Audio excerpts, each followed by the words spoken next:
with our work session items number 1, which is informational fleet block development update. We have Ben Ludke, who is our council office policy analyst, Melissa Jensen, director of HAND, Dan Ripp, who is our HAND policy and program manager. Hopefully they're all here. And Eric, is it Ost? Did I get that right? Okay, good. He's the consultant from Urban Design Associates who was hired to do this study on the fleet block.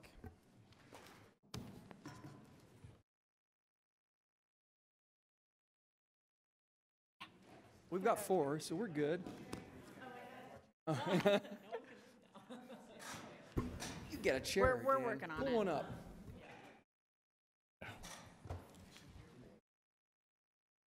Seriously. Oh, no. Thanks, Dan.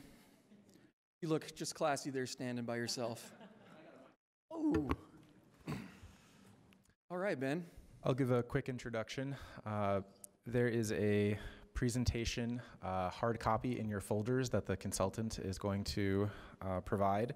There is also a 4-page staff report with additional background information and context about the fleet block and the surrounding neighborhood for you to consider.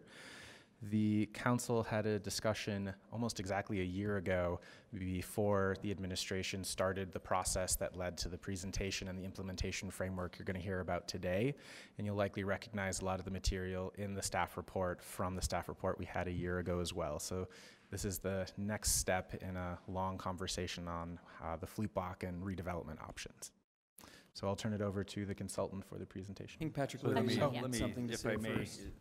Mr. Chair, it's a real honor for us to be here at this stage in the game. This, as you, many of you know, and some of you who've been at this longer than we have, well over a decade of thought has been going in, if not longer, about what the future of this block is.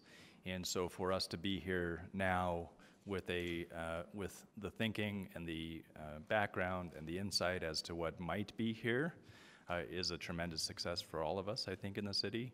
And we look forward to a very, very engaging conversation about this going forward.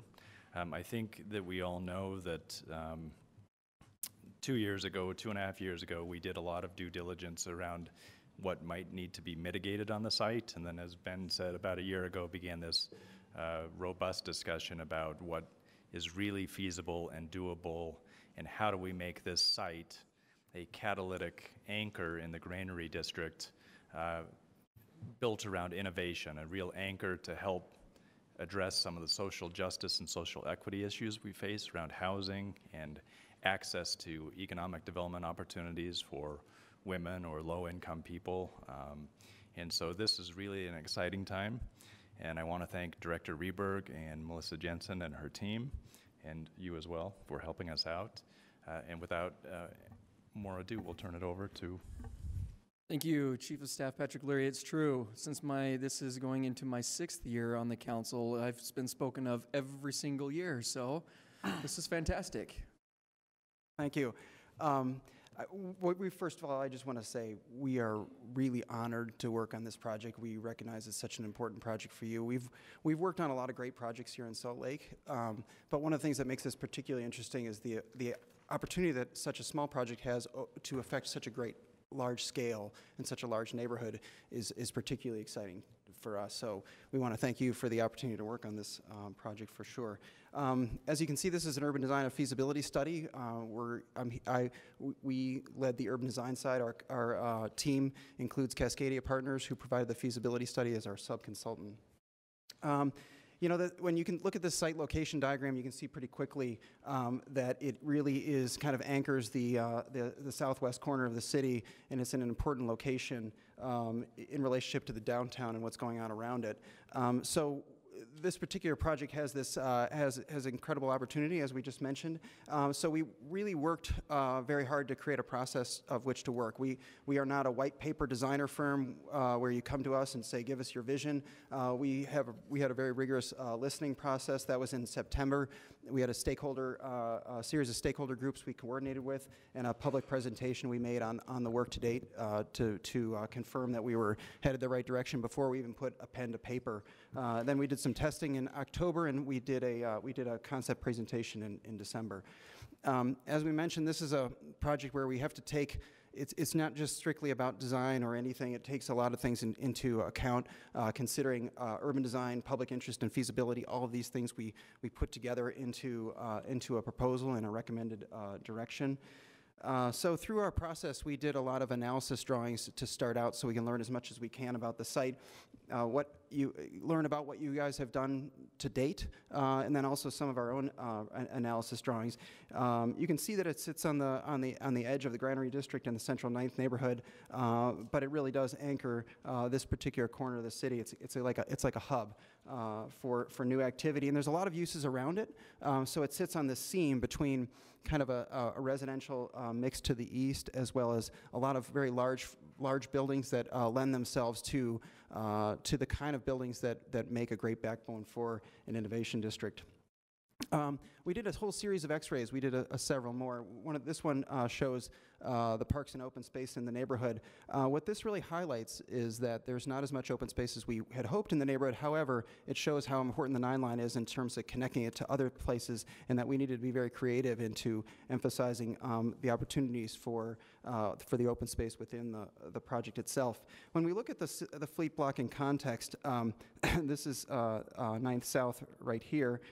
You can start to see the kind of connectivity this particular site has with the community and through different modes of transportation. Looking at the Plan SLC, you can see the green loops of 9th South and 5th West.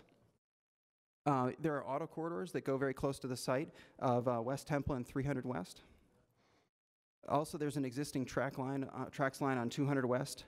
And finally, there's a potential tracks and streetcar expansion as well that would bound the site. So you have an opportunity to take a number of different directions from the site and a number of different types of transportation, telling us that maybe this is an opportunity to think about decreased parking on the site.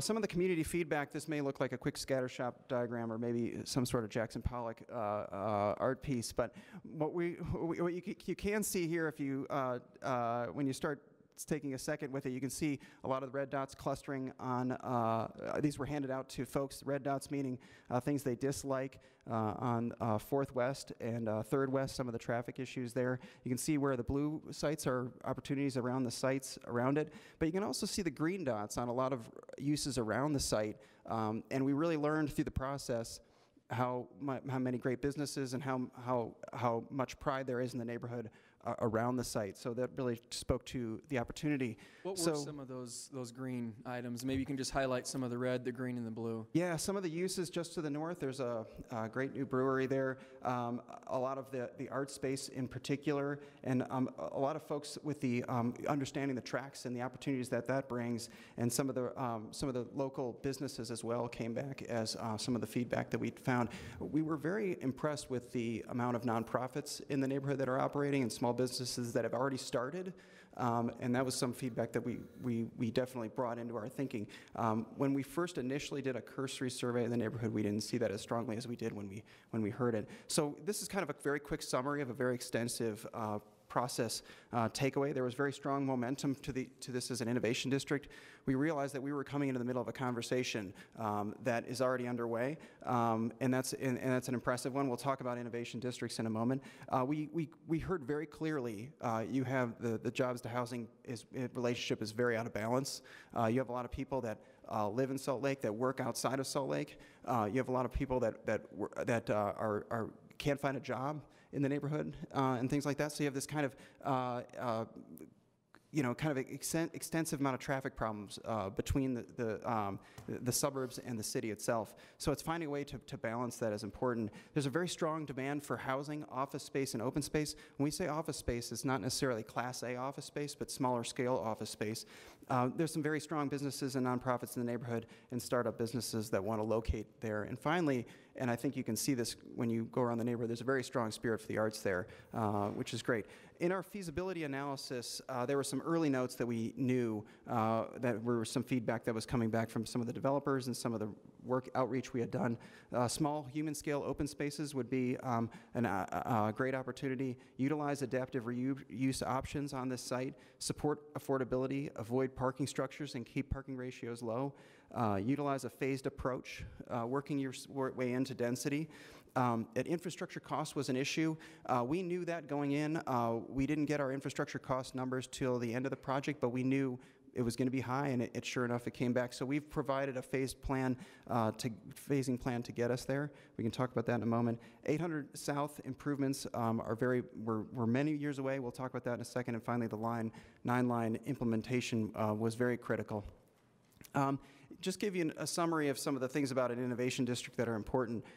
It's really a clustering of new businesses and that make products and technologies that are doing things. They're outstanding. Right now, they're an outstanding redevelopment tool. Many cities are putting these in place instead of, say, building stadiums or large-scale venues like that, because they start local businesses and they grow local jobs. They're a great story, and they're great for a sense of pride in your own neighborhood. They become hubs for social networking. They're very compact, transit accessible. They're oftentimes very unique to their place. You don't say, hey, we're going to go grab Denver's innovation district and we're going to bring it here. Everyone feels like it's local place. But there's a problem with them, is that they can be very exclusionary. They tend to be, property values ramp up very quickly, and a lot of people get driven out from those neighborhoods when they do go forward. So that's something that we wanted to keep in mind moving forward. So the idea of this becoming an innovation district for everyone was something that was developed out of the process. That this is a place that could support technology, education, housing, art and design, food and beer, which is a type of making, starting and growing a new business, and finally finding a job at all levels could be something that could be very unique here. So the Fleet Block, the way this sits in the particular context of that is that this is where you find a job and you grow your business. We could have a place that supports teaching skills to empower new entrepreneurs, building and support local businesses, and finally this growing the jobs at all levels. But implemented correctly, this could be a nationally recognized model, so you could be a leader on this. We are not, as far as I know, and as far as my colleagues know, we have not heard of anyone that's tried to do an innovation district that has this kind of social mission as well. So we laid out at the beginning of this project a series of challenges and opportunities for the Fleet Block. Support new and local businesses, ground level activity going. We heard about the problem of feeling of safety and so forth. Create new public open space, include an open ownership solution, address walkability and infrastructure, address affordability, and finally create a flexible, feasible, and phasable plan.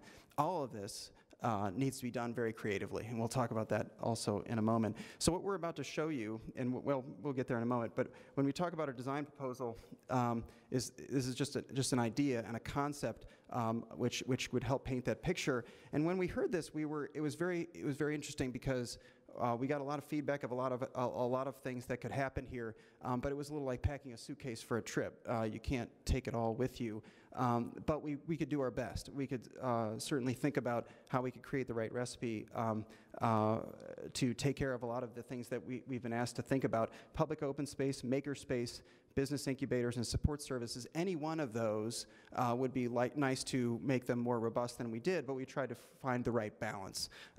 The items on the right, housing, office, and business, and anchor in the blue, those are the things that bring in revenue that are also important in the major users. And then the solution would have to be iconic, support the neighbors, revitalize the neighborhood, and be financially feasible. So these are our kit of parts. I won't spend too much time on these.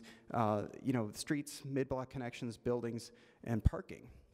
That's our kind of urban design kit of parts. Those are the pieces that we can, the Legos that we can build this from.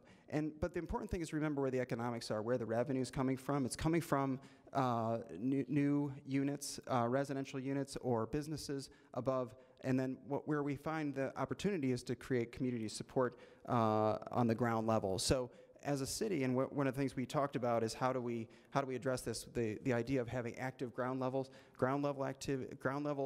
retail. This is not we're not in a position where we're growing retail in Salt Lake City.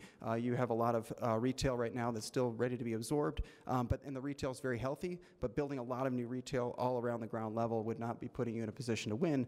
So the opportunity is why don't we put this in a position where we can create some opportunities that would help catalyze this Fleet fleet block. So where we talked about was being very specific about what's going on the ground level and let the freedom of the applicant go to what goes above the ground level. That includes the program and the design. So in our existing conditions, this is 9th South, this is 300 West, this is 400 West, and this is 800 South. This is Gale Street right here. So the first thing we did was we looked at Downtown Plan SLC, which designates this as to be broken into 4 blocks with the mid-block connections. This is an outstanding idea, a great way to start the project, and we took that as a first step in the process. So we created these key connections, and one of the things that we want to be very clear about is that this one actually is on an existing curb cut, which we're going to talk about in the phasing in a moment. The buildings in red are buildings we're proposing demolition, and the buildings in white on the site are the ones that we're proposing to keep and to revitalize as part of this phasing plan. This allows us to create a series of new city blocks, and finally a series of streets. And then thinking about addressing and phasing was very important. The high tension wires on 8th South means that you can't do high density to the north. And so we thought about phasing. Let's start to the south. Let's start where the 9 line is going to be actually on the south side of this, but thinking about that as an address along the 9th South corridor. And then how we might create new public open space from within that's then connected to the 9th South connection, which connects regionally across Salt Lake. So we proposed a phase 1.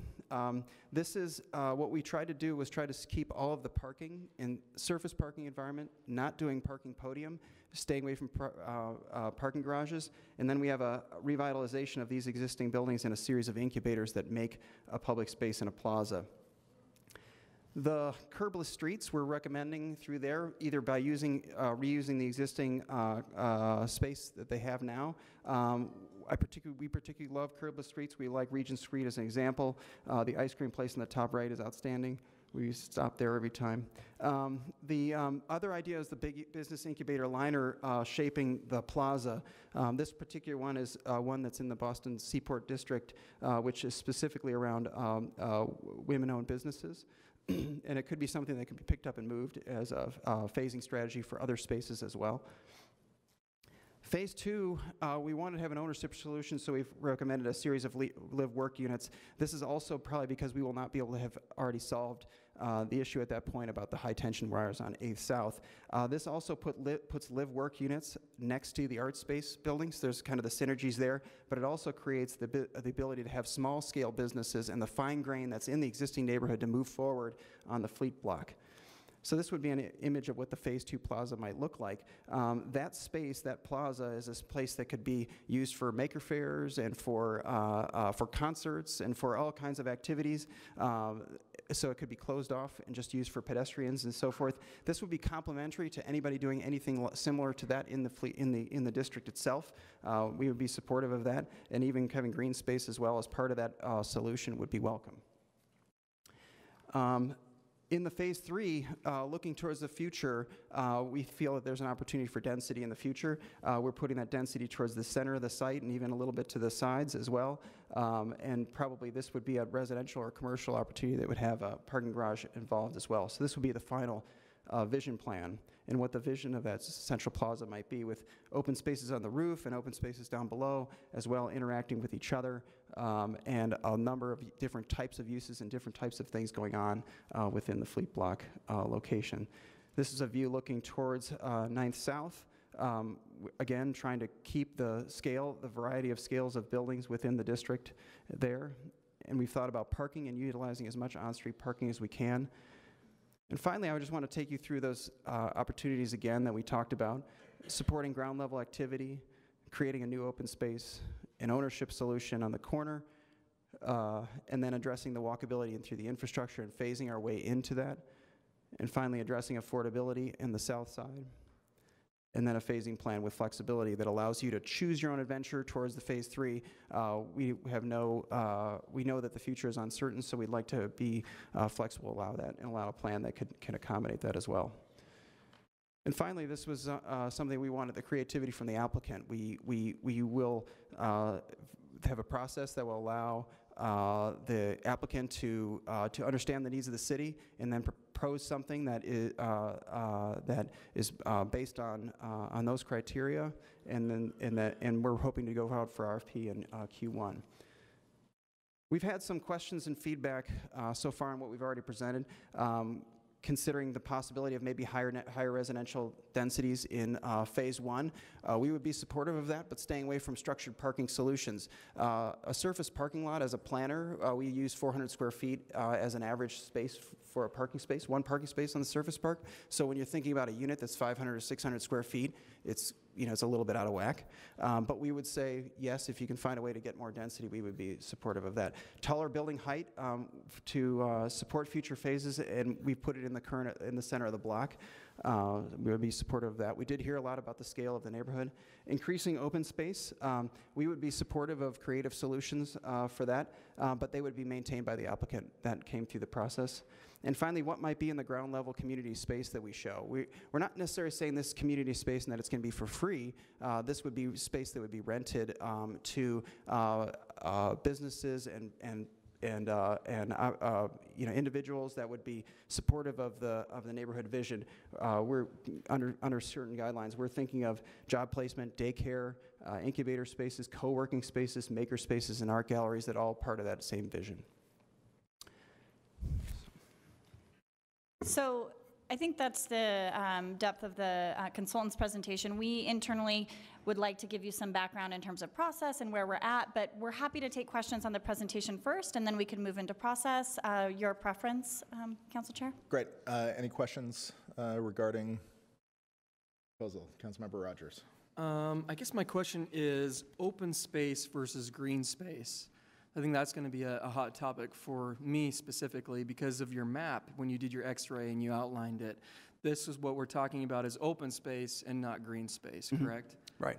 So maybe you could help define why the justification for open space and not looking at green space. Well, there's a couple of things.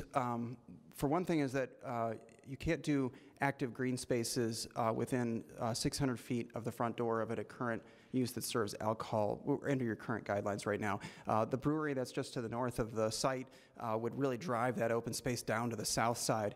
We felt that the south side was an important place because of the density issue of the high tension wires. We felt that was an important place to start the project. On the other hand, we also felt that that when you get these kind of high-intensity places, it's important to have open space that is flexible, that allows for different types of use and so forth. We would be supportive of more green space as part of the solution, but it also would be thinking of it in kind of as what would it be in an urban environment? Kind of the way Gallivan Plaza functions for downtown is kind of high-intensity use. So we would be very supportive of open space in a creative solution from the applicant, 100%. I guess my question, I'm trying to look here in the staff report where it talks about national standards for green space, right? Where this measures completely below the green space allotment. So I think that if we're always talking about it, and this is back to the administration, it's not to you, we're looking for, green space, a downtown park, we're looking for that type of thing, and I just feel like we're still trying to get away from that. I'd love to see a way that we can, here it is. It says the United States 10.1 acres per 1,000 residents. And the city's, our level of service is 4.2 acres for 1,000 residents. And this one is lower than that, 2.8 acres per 1,000 residents. So you can see we're almost half of what the city's acreage is for that. So I think that for me, looking forward is trying to figure out whether it's not on this parcel or surrounding it, figuring out a green space that we can bring that level of service up to. I think I really appreciate that, Councilmember Rogers, and it's certainly something that's come up internally as we've got some small working groups together, which we'll talk about shortly. But this idea of how do we really achieve the goals of the new parks needs assessment? What role does fleet block play? And then what other strategies need to be in place throughout the granary to achieve the goals of green space in that area? And I think that we are being very open about solutions and trying to really think about creative things that we can do on the fleet block that would certainly add. But unclear about whether it can be the solution for the Granary District. Other questions? So regarding to that point, you know, and I'm going to go back to the X-ray parks and open space slide as well. I know that we need some flexibility, you know, and especially as we're talking about, you know, what arguably, you know, it has the most potential for urban and affordable housing in the city. We don't have very many spaces that are city-owned that are this big. What I'm worried about is that, you know, even in the planning of it, when we're talking about a very densely residential area, which is what we're talking about here, you are still going to need, you know, green space for pets, for, you know, mental health, just to get out and feel like you're a part of it. You know, one of the things that I think Salt Lake City does lack when you compare us to other large cities that are much more urban, densely urban than we are, is there's far more open space, either, you know, not just pocket parks, but other things as well. You know, I would be, and this is just my personal feeling, but when we're developing something that has this much potential, we need to be careful not to overdevelop it just to, you know, reach a number of units or whatever else, or to make a statement. But we need to develop a place that people want to live, where people want to live, and where people can feel, you know, proud of where they are. It has nothing to do with affordability. You know, we can keep things deeply affordable and still create something that is going to work. And I think the renderings and the work from the consultant, I think, demonstrates that we can do that. What I would be interested in seeing is, you know, what the possibility would be of adding height, so that we can still retain the units, still, you know, continue to put that density in there without sacrificing the green space. Because it feels like right now we're sacrificing green space at the expense of the number of units. And I think, you know, and I understand that there's going to be issues with, you know, in talking with the neighbors, that, you know, having something that will be both dense and high is going to be tough. But again, we're dealing with an area that is unique, in that it is a huge amount of land that Salt Lake City owns and controls. It is close to transit infrastructure that is in place, that is working. We don't have that many opportunities to add density. And I just would hate to see that we build something that misses the mark in the area of green space, because, you know, there's nowhere else to go. I mean, there isn't any, if there was something, you know, close in proximity, if we had something that was, you know, across the street or a block away, you know, even what we have is very minimal. And I think it's going to be tougher for the city to encourage green space in areas that we don't own. I mean, if a developer comes in and has property available, you know, that they own and that they control, there's only so much that we can do to say, hey, we want you to, you know, leave a big portion of that or even a small portion of it for green space. We're in the driver's seat on this, and if we cut that out, we can't ask anybody else to go above and beyond or to fill that gap. So what I would like to see, and I think, you know, the consultant has laid out a number of different, you know, options for either increased height or something else, but I'm going to have a very hard time moving forward on something that sacrifices green space, because I do think it will severely impact the livability of the site that we're trying to develop. Chair. Councilmember Fowler. Thank you.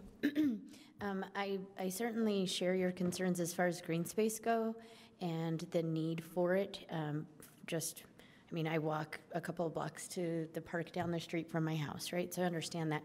But Eric did bring something up that also concerns me, and that is our weird liquor laws.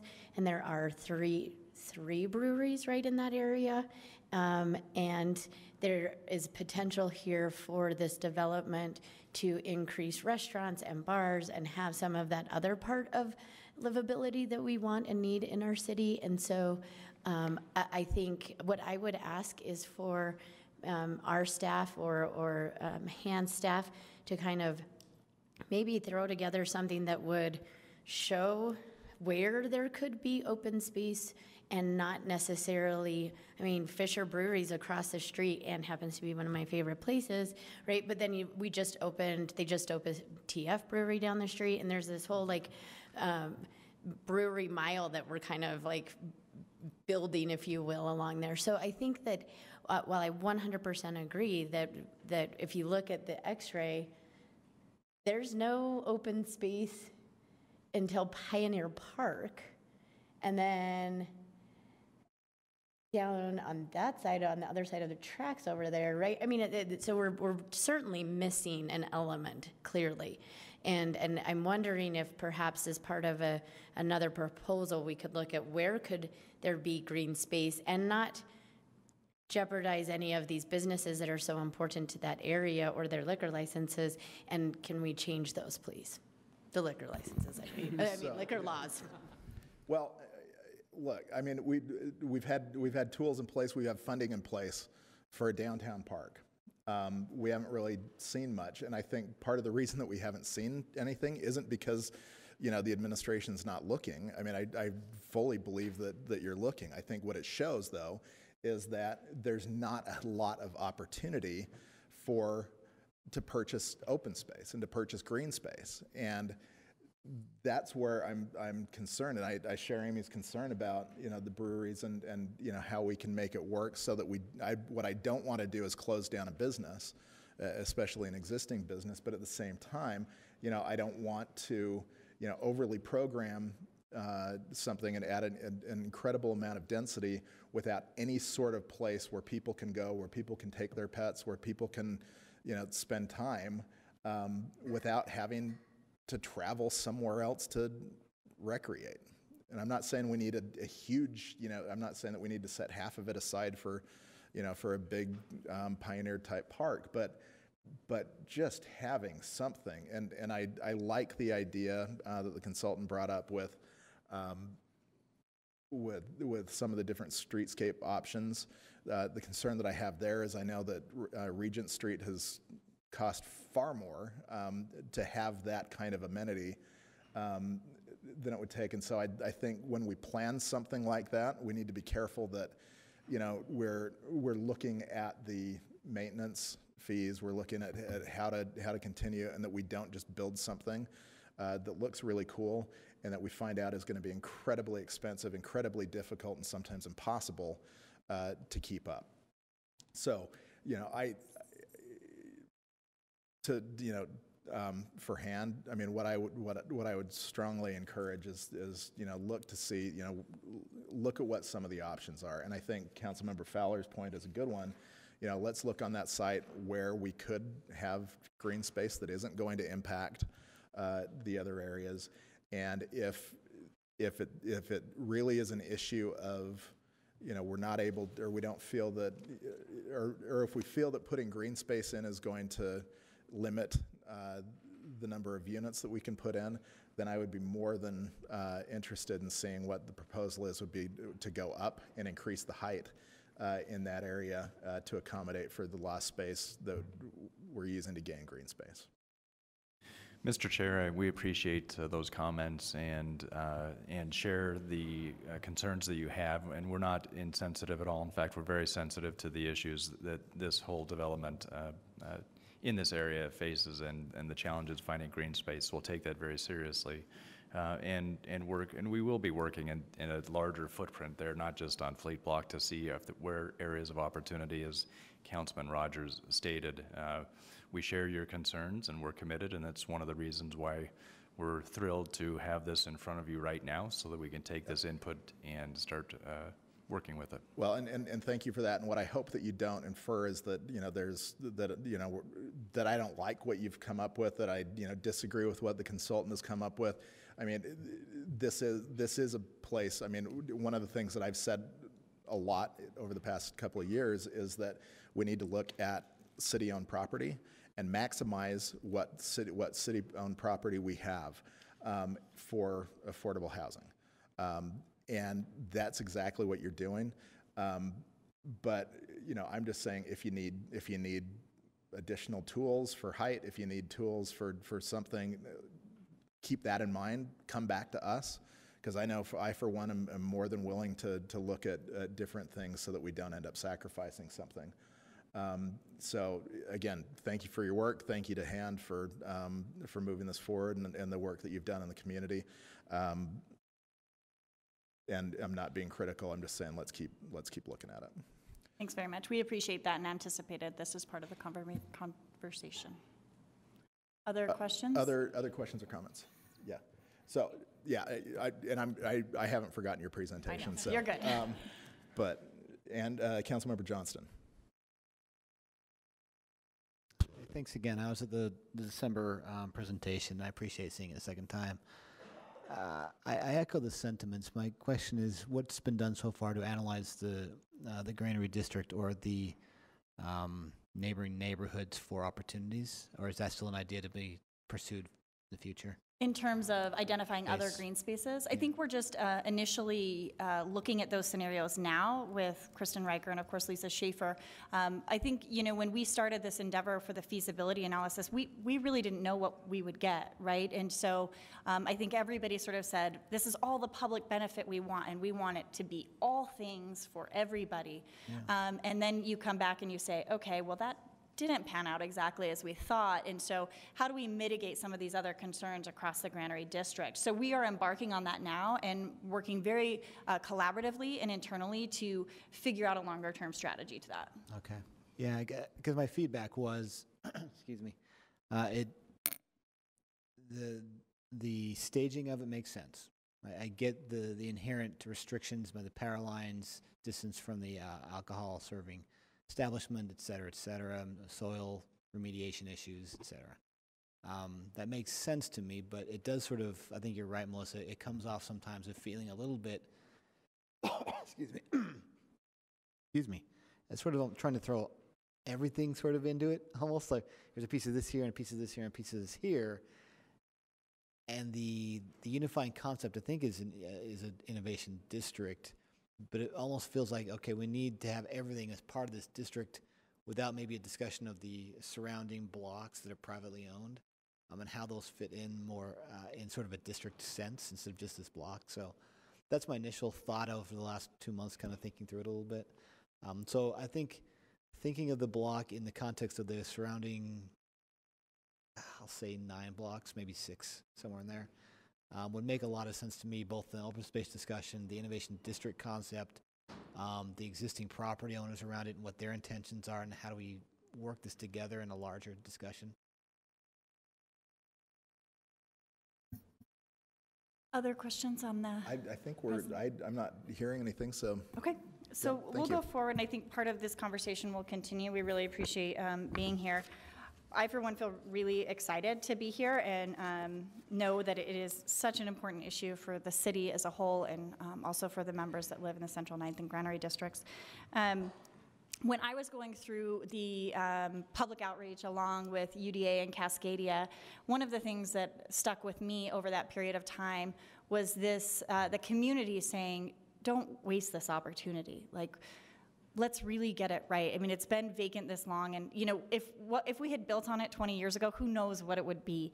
But it almost feels like with the 9-line extension, the Central 9th, there is a bubbling opportunity, and so I think about that every day, about how not to waste this opportunity and to do it right in a meaningful way that honors the master plans, the catalytic driver as an innovation district, and how we truly achieve that as a city.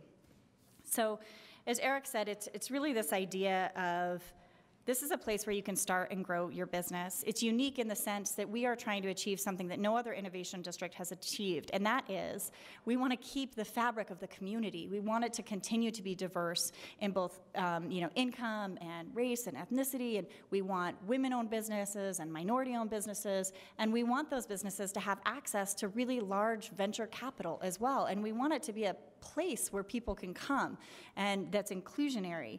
So that's a very big task, and I'm not sure we can accomplish it in one block, but we're thinking a lot about how to be a catalytic driver for that, not only that development, but that value that we believe is embodied now in the Granary District. So I want to talk for I think we have a question. Sure. It's about parking, and I'm sorry I missed all of the presentation.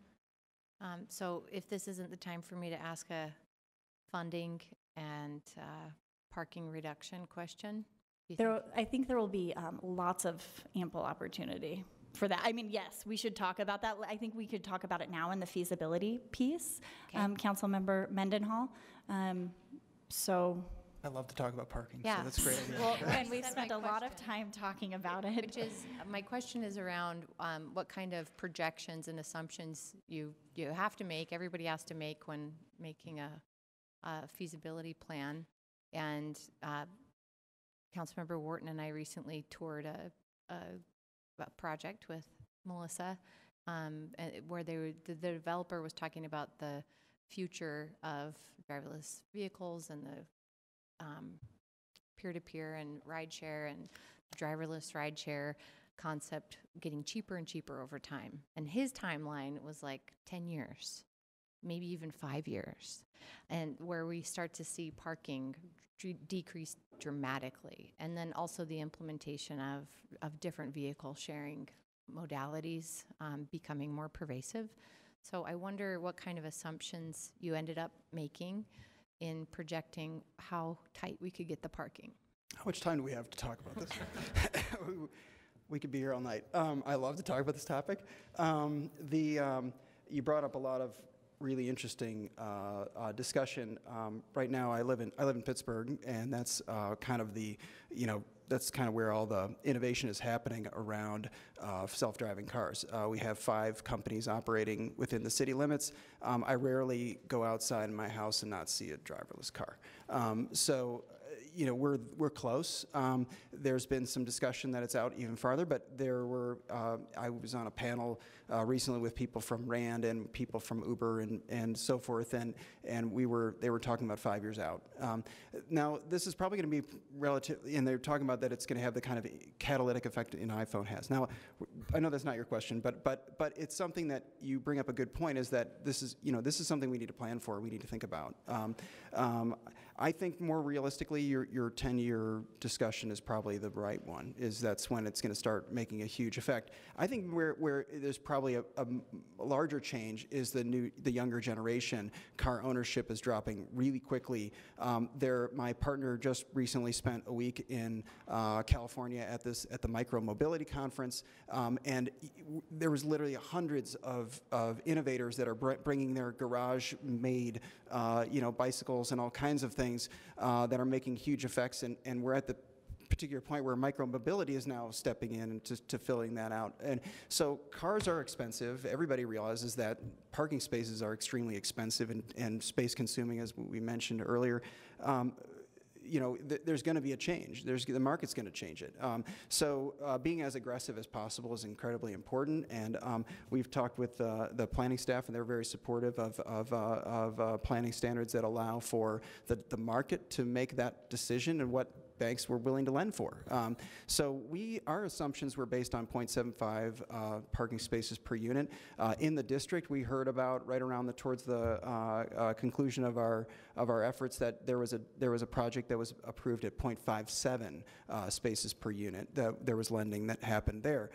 So we also recommended that you catalyze or take advantage of as much as you can in terms of street parking and on street parking as you can to help make the development feasible. The reason that's important is that this site has extremely poor quality soils and a very high water table, which makes parking underground extremely expensive, and but it's also a cost. It's also directly affects your affordability.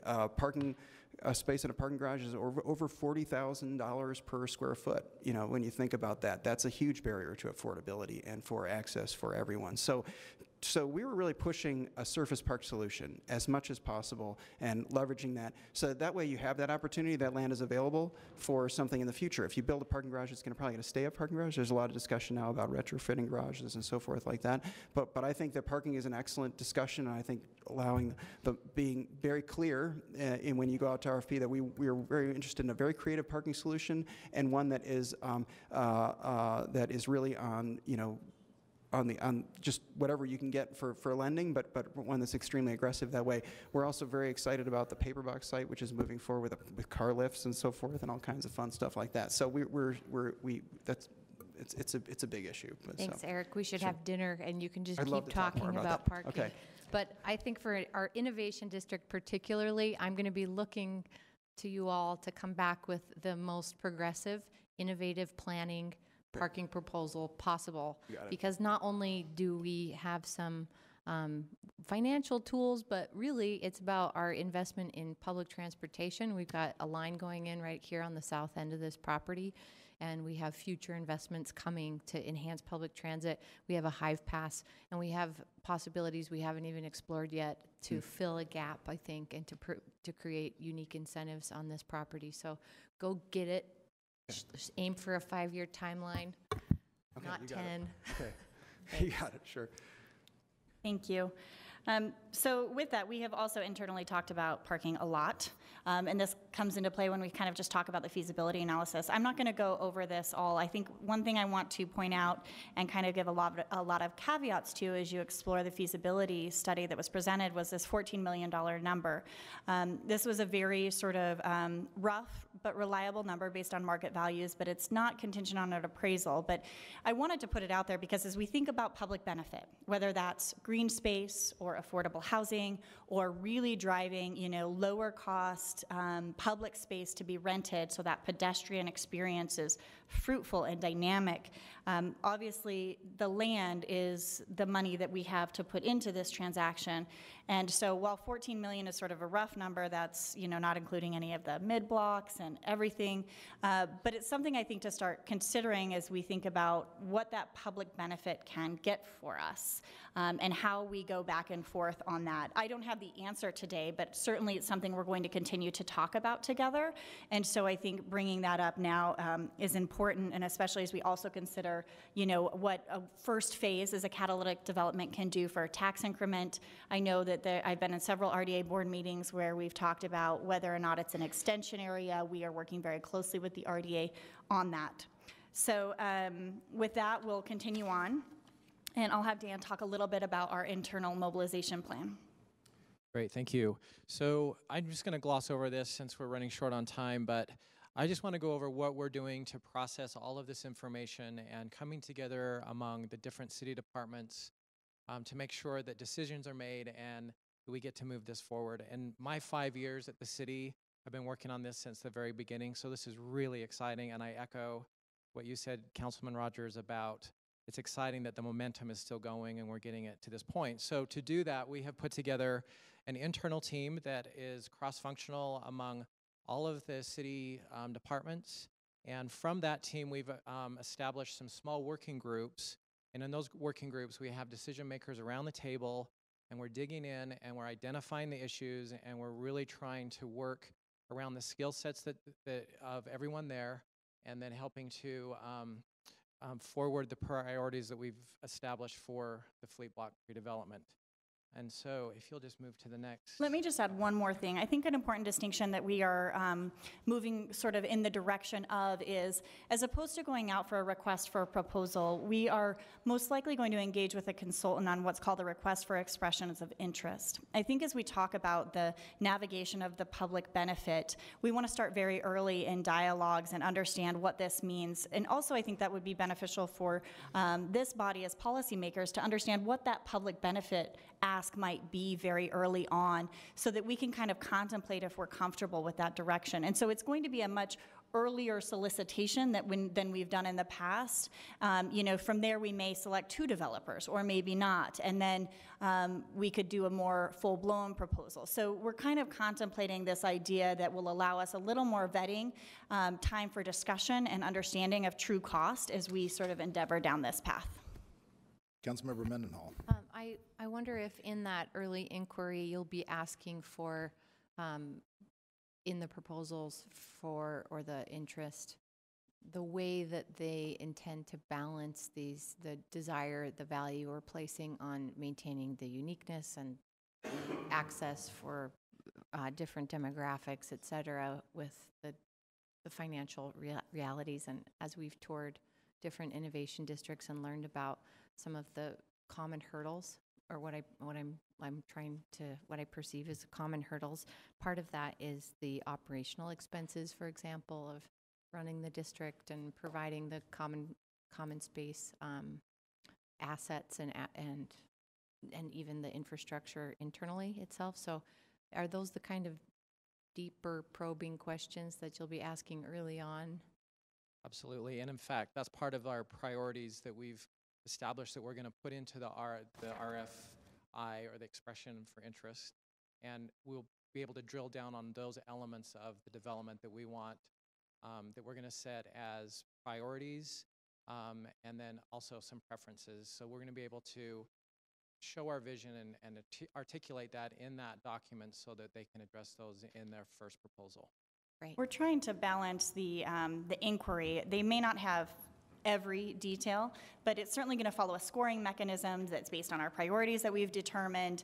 But what we know, and I think this body is very familiar with, is sometimes you select a project and then by the time it's complete, it may have drifted from what we thought was the original proposal, and you kind of have to do this give and take. What we're trying to do is get as close as we can to a viable proposal before we make a final selection.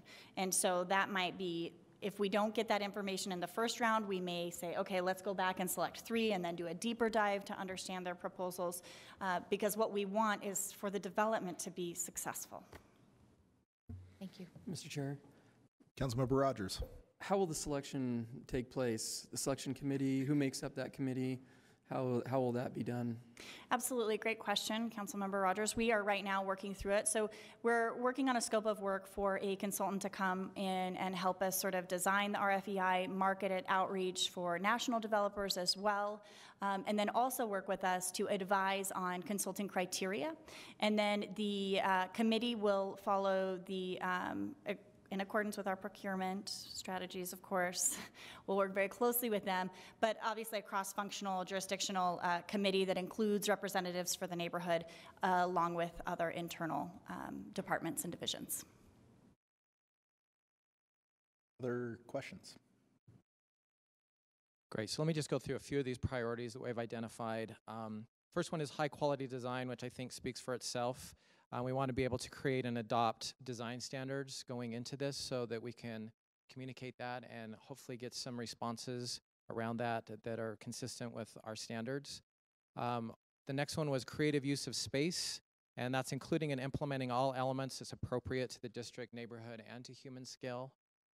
Flexible, usable, open space with sustainability, and we've already talked a lot about that, and yes, that is definitely a priority that we want to make sure gets paid attention to.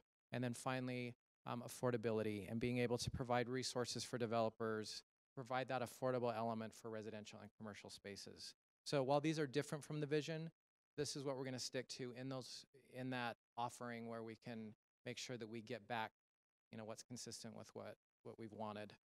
On our next slide, I'll just go over a timeline really quick.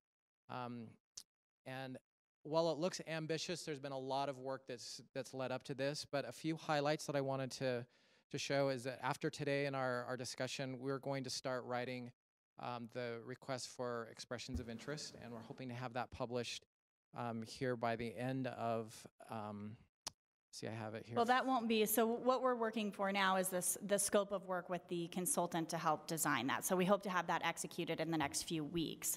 And then from there, we'll work on crafting that expression of interest that will go out. We said Q1, but we're edging that back. Probably it's most likely going to be April. We don't want to rush. Obviously, we want to make sure we get it right. Yeah, that shows there. And then we've started the rezone process. Planning and zoning have been working very hard to get everything lined up for that to begin. And with the process and the public noticing and the hearings that will take place, we anticipate that starting in April and running through the summer. And then finally, I think a very important conversation about a strategy to utilize RDA resources. We started that conversation and looking at that and what's going to be available given the fact that it expires in 5 short years. So we'll start looking at that.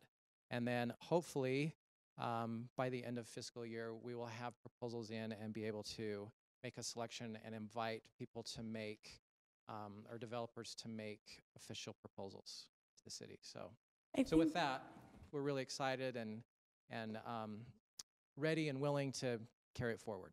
And I would just like to thank, internally, we've had a lot of resources from planning and engineering and transportation and parks and public services and a lot of time cross-functionally to do this right. And I really appreciate everybody willing to step in and make sure we hear about maintenance issues early and we hear about concerns about what it costs to maintain streets and try to figure out the best way to mitigate that. Great. Any other comment? Sorry if I don't choke. Any comments or questions from the council? Okay. Thank you all very much, and we look forward to more updates. So the next item on our agenda is gap analysis in the Arts Council and programming policy.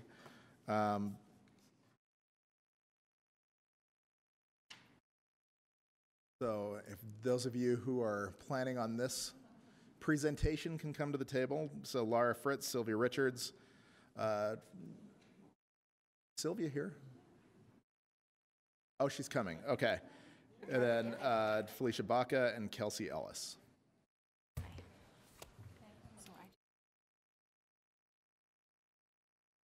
Can we do it?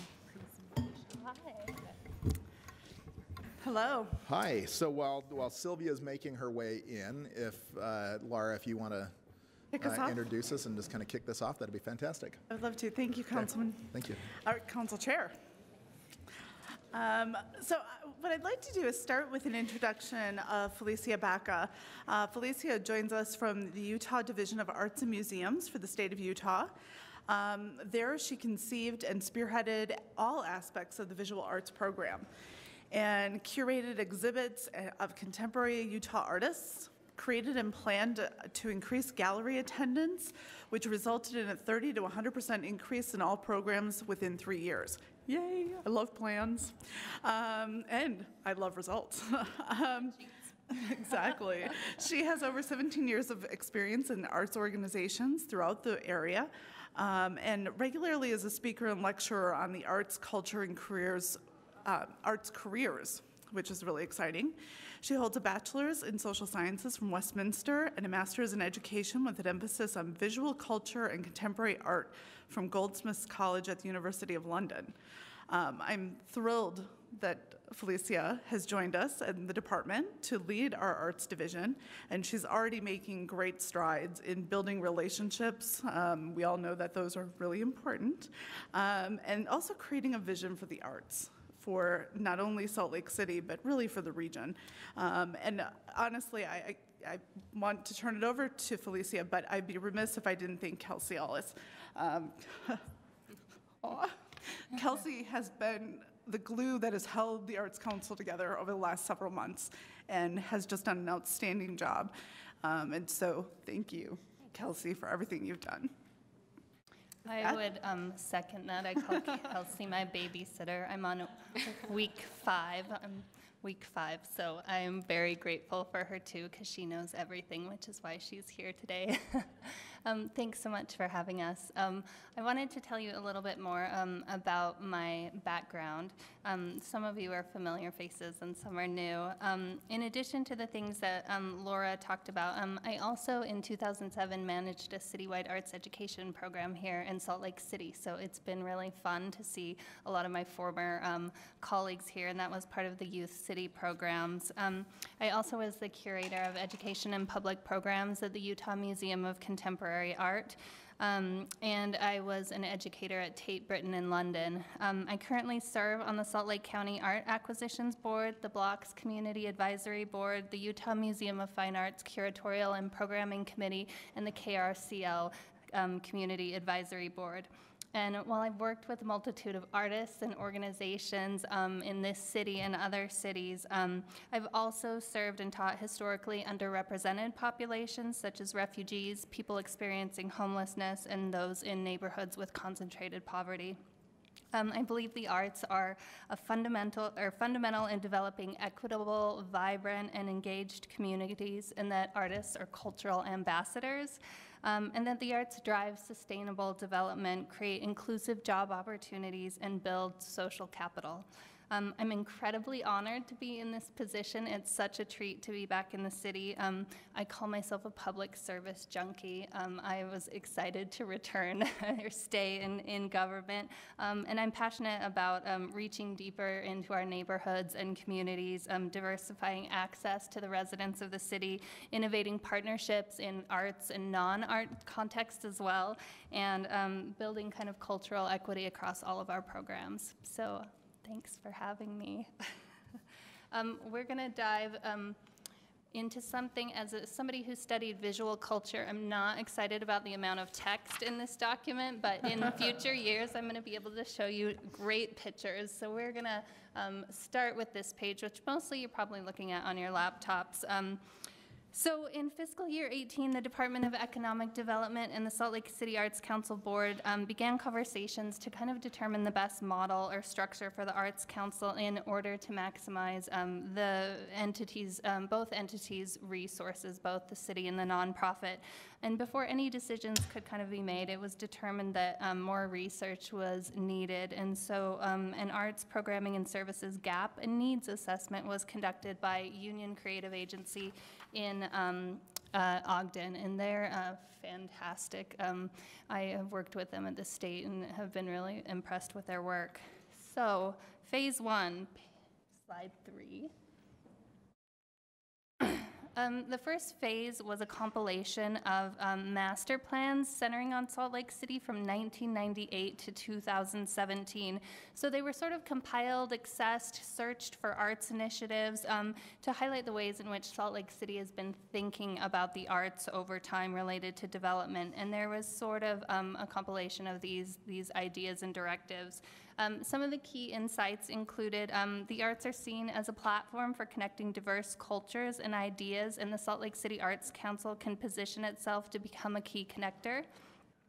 Salt Lake City prides itself on the arts and the desire and cultivation of being a major arts hub in the Intermountain West. The arts are considered a critical part of placemaking and programming of space. There's observation that development is decentralizing from downtown, giving attention to neighborhoods that previously have lacked it.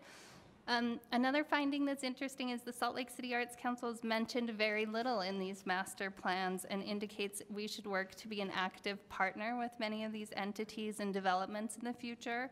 And that many arts-related plans in these various master plans are a little bit vague and non-actionable and lacked clarity. And so if we play a role in those in the future to ensure that those plans can be implemented by various stakeholders. So slide 9 is just some of the recommendations that came out of this phase. So that component of increasing our visibility in the community, working with departments, organizations, and planners to ensure the value that the Salt Lake Arts City Council is viewed as a potential partner, and using these master plans to ensure that our staff and board are familiar with these master plans to kind of understand what the goals have been in the past and are currently, and to ensure widespread geographic distribution of resources as an arts council. Phase 2 is slide 10. So this is the asset map gap analysis, assessment, and data compilation. So the Salt Lake City Arts Council provided Union Creative Agency with data from various asset mapping projects, surveys, and organizations related to the arts in Salt Lake City. And the purpose of this phase was really to compile all of this data and merge it with the format of what is called the Cultural Asset Map that is a program of the Utah Arts Alliance. And this asset map essentially includes arts, humanities, cultural businesses, museums, artists, nonprofit organizations, all across the state. And so the map kind of provides a way of looking at resources to determine both geographic and program distribution across the state. The Utah Cultural Alliance is currently changing the format of this cultural asset map. It's currently in Google Maps format, and they're changing the platform. So the real deliverable from this phase of the gap analysis is that they cleaned up the data so that it can be merged, and we're anticipating that that will be live on March 1st, fingers crossed. So as an arts council, it's also our role to provide data and research to the community and marketing functions. That's a role of an arts council, and so this also gives the Utah Cultural Alliance a more robust tool in terms of determining those resources across the state. Phase 3, which is slide 15, or one of them. This is kind of the best part. If you're going to read this document, this is the good stuff. So arts councils locally and nationally were assessed and interviewed, examining kind of the structures and activities of other arts councils and organizations. And so the key definitions really came out of what an arts council is and what functions they serve. So that's this document here, both qualities on the left and the right. On slide 17, 4 arts council models were sort of identified nationally and they assessed like the benefits and weaknesses of each of those models. So the models are government, nonprofit, hybrid, and dual. And the Salt Lake City Arts Council is defined as a hybrid model, which means functioning as one entity. We're both a nonprofit and a government agency. The benefits of that hybrid model on slide 18 and 19 are that we have the ability to pull from some of the benefits of both a nonprofit and government model. We have, afford the stability of government and the flexibility of a nonprofit, but there are some weaknesses, including ambiguity in our mission and interests and confusion of separating operations, which you may know. But the assessment kind of concludes that this model is one that has the potential for really unprecedented impact, actually. And if we can define some clarity in identity, strong leadership, hierarchy, and decision-making, that it's a model that can function really well for our Arts Council, and that as we proceed over the next, fiscal year, we should really work to clarify this model and decision-making and those sorts of elements as we determine programming going forward. So can you do slide 22? So those are, so you don't have to thumb through all of your packet, those are some of the results of that assessment. So the recommendations that came out of that are continuing to assess this organizational model that we have, evaluate all of our programs and initiatives that we currently have, and then work with the council and mayor senior advisor to accomplish common and strategic goals. So phase 4. Phase 4 was a stakeholder engagement initiative. Excuse me. And 3 stakeholder meetings were conducted in November and December of 2018 with the intent of connecting key stakeholders and learning about their impressions of the Salt Lake City Arts Council. So discussions included things like what is the role of an arts council? Should we continue or discontinue particular services? General feedback about the Arts Council and perceptions of the health of the arts in Salt Lake City. So these groups included people that were familiar with the Salt Lake City Arts Council, but also who were just community members that may not have any engagement with us. The Union Creative sort of cited to note that these were very limited in scope. There were groups of about 10 to 20 people each. There were just 3 of them. But some of the insights, which is slide 42, that came from this was that there's a real need and desire to continue the stakeholder engagement. The community was really interested in more engagement from us, which makes us more visible in the community.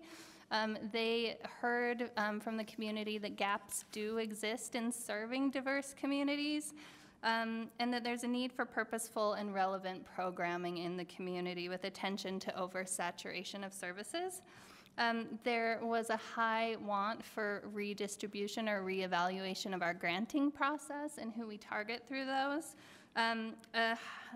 Examination of capacity building and facilitating, which would be versus programming that the Arts Council does. So building capacity in other organizations, neighborhoods. A need for a broader geographic reach from the Arts Council. And overall participants, 60% of them reported that the health of the arts in Salt Lake City was very healthy, 80 to 90%. They cautioned that stakeholder input is important in guiding our mission, but that we shouldn't be reactive, but rather we should be proactive in defining our identity and using this as a guide and not direct recommendations for what we should do with our programming. And phase 5 really just summarizes all of these things that I said, which is slide 43.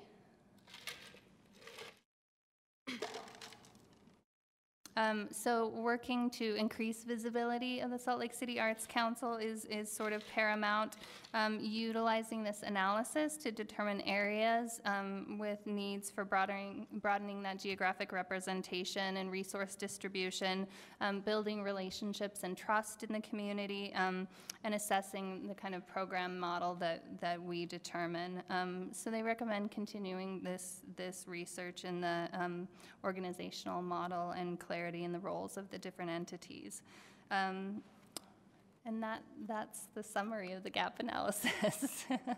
Great. Any questions about the gap analysis?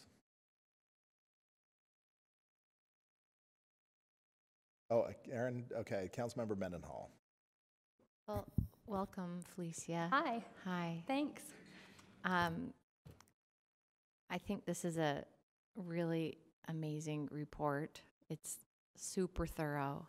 It's a wonderful way to begin your time as the director, and an incredible amount of information and answers to questions that we have been asking, and the city on a broader level has been asking for a really long time. So this is awesome. Yeah, it's a great tool to start with. Yeah, I agree. I think a lot of this information, you know, well, it seems to contain answers to questions that have been asked over the years. Sure. But it's all compiled. So I agree with Councilmember Mendenhall that it's Extra good to tidy. have it. It's good to have it all in front of us. So thank you for that. Yeah. If there are no further questions or comments, I want to thank you for it. Well, first off, welcome. Sure. And second, great job, and thank you for your comments. Yes. Does the council want to have a quick update on Twilight, perhaps? Please. Would that be appropriate? Yes. Sure. So at the conclusion of 2017 Twilight Concert Series, as you know, the board recommended taking 2018 off, reevaluating the program, and then relaunching in 2019. At that time, a private entity approached the city, and a deal was brokered to move forward with that private entity in 2018. And it, most of all, I think, presented an opportunity for a public-private partnership that showed us how the model can be a financially sustainable model for the city. So in continuing to kind of build off the success of that model, the Arts Council Board supported funding to contract with a partner for the 2019 Twilight Concert Series, and we issued an RFP, request for proposals for partners or vendors in the community to produce that, to have a public process to select who that might be. And part of that was to ensure that that partner aligns with the goals of our mission, because that's really important to me and the community. So instead of just selecting a partner, we put out a request for proposals. So we are currently reviewing those proposals right now, following up, asking questions, and we expect to make a decision at the end of February about who that vendor will be. It will occur again at the Gallivan Center, and I've been having a great time with Talitha, getting to know her and talking about what's upcoming. Great. Twilight questions. Councilmember Wharton. Oh, actually, I just wanted to say I'm really excited about this report and excited to talk more with you about it soon. But it sounds like you're not recommending a discontinuation of Twilight, but just a modification. That's something closer to what we saw last year. I mean, we're certainly going to be evaluating over the immediate future what the fate of this program is and how sustainable is it and how it can meet our mission. And at this point, I'm not recommending that, nor is our board. Okay. And I see also in here that, like in some of these, what's missing from art in Salt Lake, and I see one of them is relevant art. I certainly feel that way, but I don't, I think I have my concept of what that means. What are you meaning by this? Sure. I think relevant means that it reaches diverse communities. That's not something that I see just myself as dictating. That's a conversation with communities, our partners. Something that's relevant to the community means that it can be meaningful to a broad demographic of people in my mind. And that might mean serving traditional artists, contemporary artists, seeing a really broad representation of who is in our community. Because I think, I'm sorry, I know Christian's here and he's going to hate. I'm going to use a word that I feel like we don't have any iconic pieces in Salt Lake City. And I was even sad to see that we had this I Love Salt Lake sculpture outside the Performing Arts Center that people were interacting with. And now it's gone. And like I feel that we need a piece of public art that is easily recognizable, that appeals to a broad demographic, and that people can interact with. And so I hope that you will try to find opportunities for that. I'm really looking forward to what we're going to put in on Regent Street. But I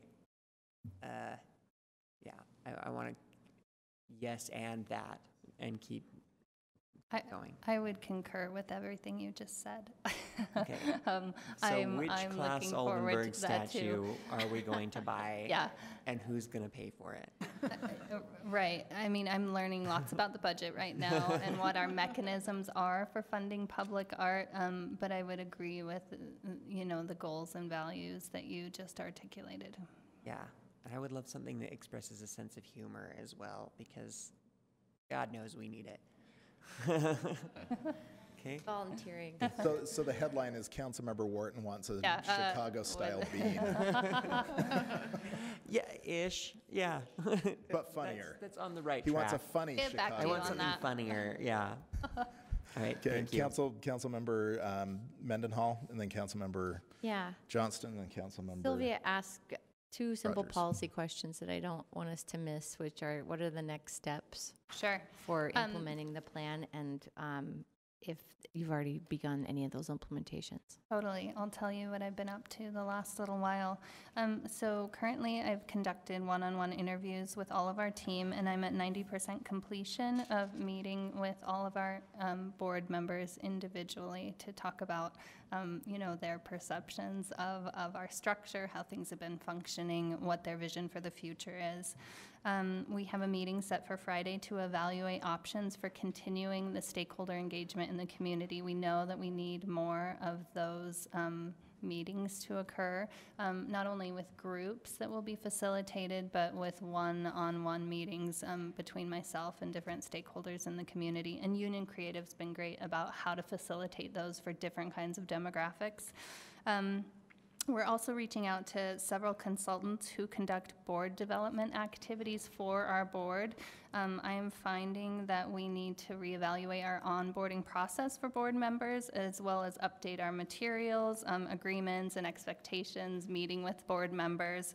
I'm currently communicating with 3 other national arts organizations and 2 locally that have similar structures to ours that are both nonprofit and government, so that hybrid structure, to try to get my hands on their operating agreements with their entities to complete that research. And additionally, around this, a lot of it has to do with attending our current programs. I'll be evaluating over the next year all of both our programs and offerings that we have in the community, so that has already started. I've been to a multitude of events from grantees in the community, as well as of our board members and different stakeholders already. That's kind of where we are at right now with the next steps. And Councilwoman Mendenhall, one of the things that I've asked Felicia to do too is to take all of this great input that she's getting, and similar to the way we started the Department of Economic Development, develop a one-year work plan that really helps her guide the work that she's going to be doing, and then ultimately get to a place of a strategic plan, but not to try to do that her first year.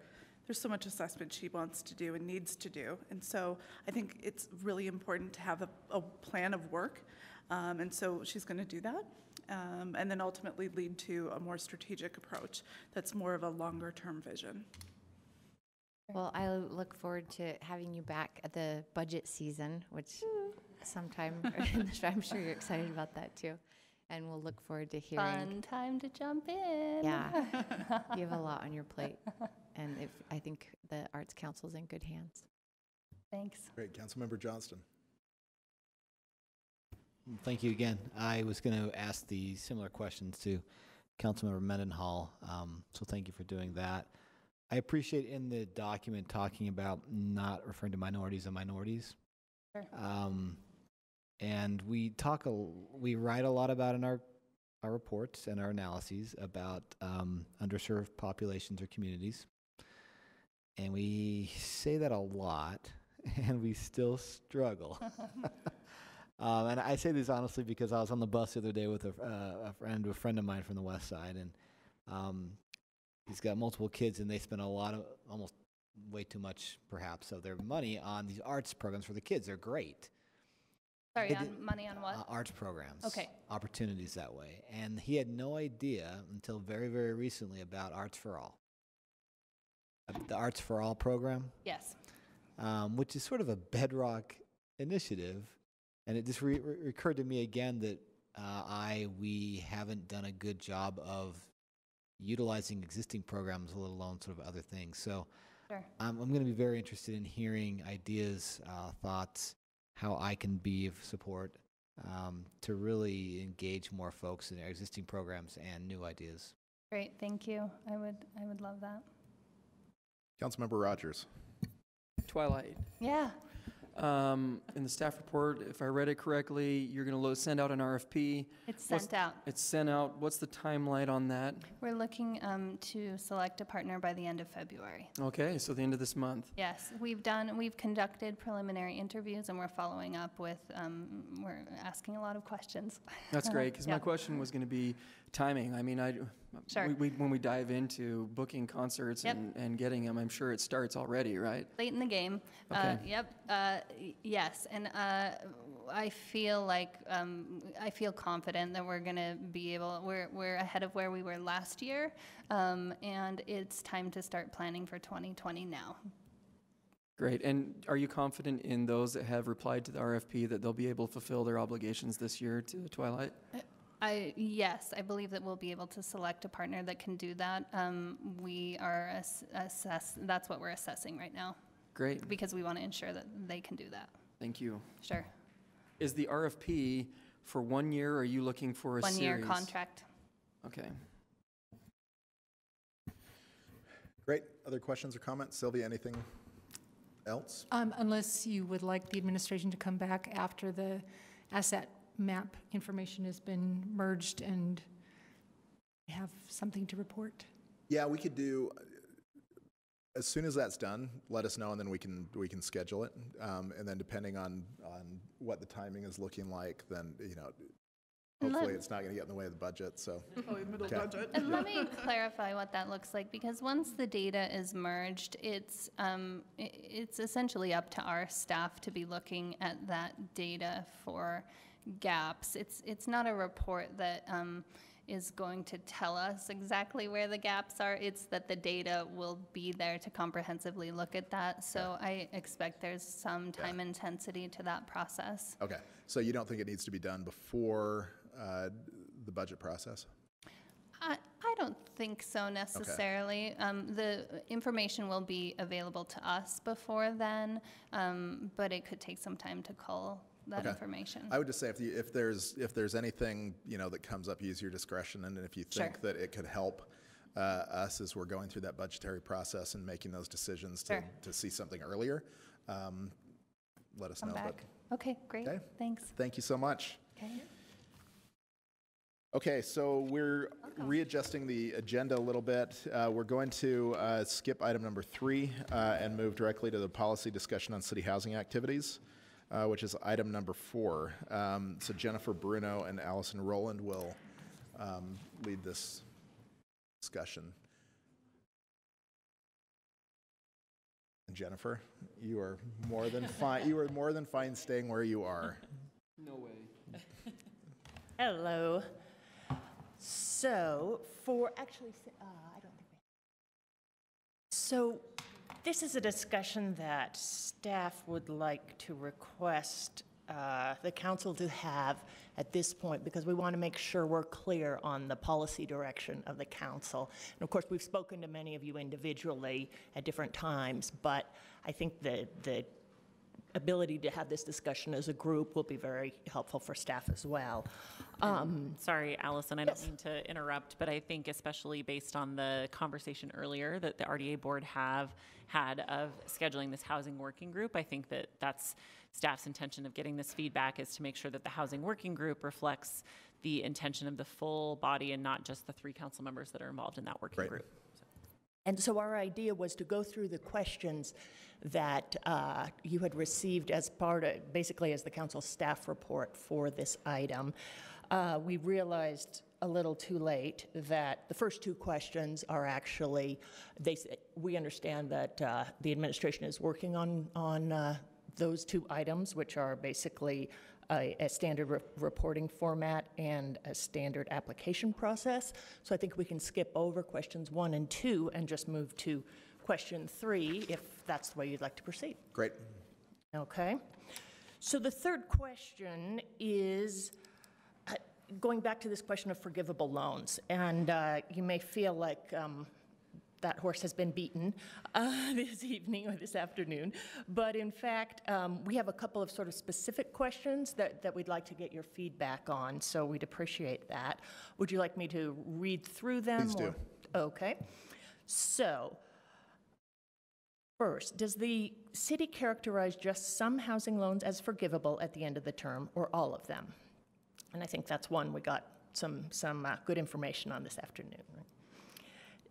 B, how might the characterization of the city's loan funds as revolving funds be clarified to include the potential of some of them being forgivable at the end of the term? This clarification would be helpful so that the developer, elected officials, and taxpayers have clear shared expectations. I think that's another we touched on earlier. Yep. C, does the city have standardized criteria that is used to determine whether each loan will be forgivable? Yep. And so, Not yet. should we take it that you're interested in having that? I think based on the discussion in the RDA, absolutely. Okay. D, is forgiving loans an administrative or legislative function? Allison, how could you ask us that question? Of course it's legislative. I think that I'd tease you. we right, and we probably could have clarified the question a little bit better in hindsight. Obviously, that is there a threshold at which the council is okay with loans being forgivable, which is sort of the standard practice right now. I think there's a threshold. I don't know. Yeah, no, and I think that's a good point. But Councilmember Fowler. That's okay. Go ahead, Charlie. Yep. I think that that question, in my mind, relates back to the policy itself. If there were actually criteria by which people were going down the checkbox saying, you know, if it's this and this and this as far as policy, then I would be probably more inclined to say up to X amount of dollars, we trust that you're going to follow this criteria. But as it stands now, there isn't any criteria, there isn't any policy, and that's what we're coming up against with that discussion. So I think if we put into place all of the other things, then I would feel comfortable putting into place some sort of limit, and maybe if it goes above 500,000, then it's something that we would want to maybe relook at. And I'd look at this from an RDA perspective as well. It's like when we go, the standard is sort of that 75%, and when we're going up to, like with Stadler, when we went up to 90%, there had to be an increased benefit. And maybe that is something that comes back to the council, but up to that 500,000, we trust that you've followed this criteria.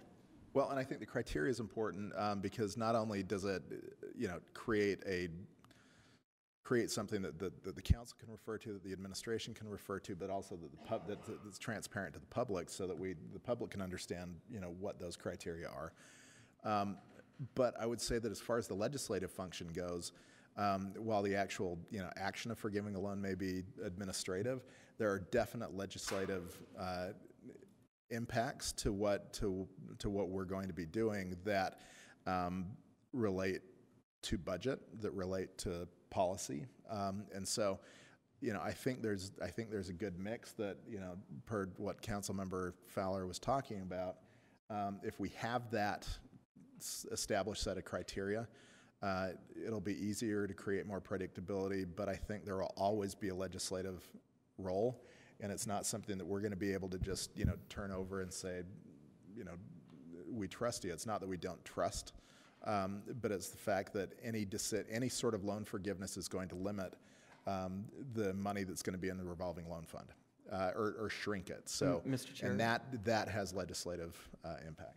I think not only that, it's extremely beneficial to the developers, especially the nonprofit developers that do this. They can know exactly what they're going to get when they come in, instead of coming and being dragged on. And can I ask? Yeah, Councilmember Mendenhall. And I know we're interrupting the sequence of questions here, but Mr. Chair, you brought up grants and whether or not, and I see that item F is about referring how to refer to them. But is anyone else worried about the double-edged swordness of creating the policies? Because free money is free money.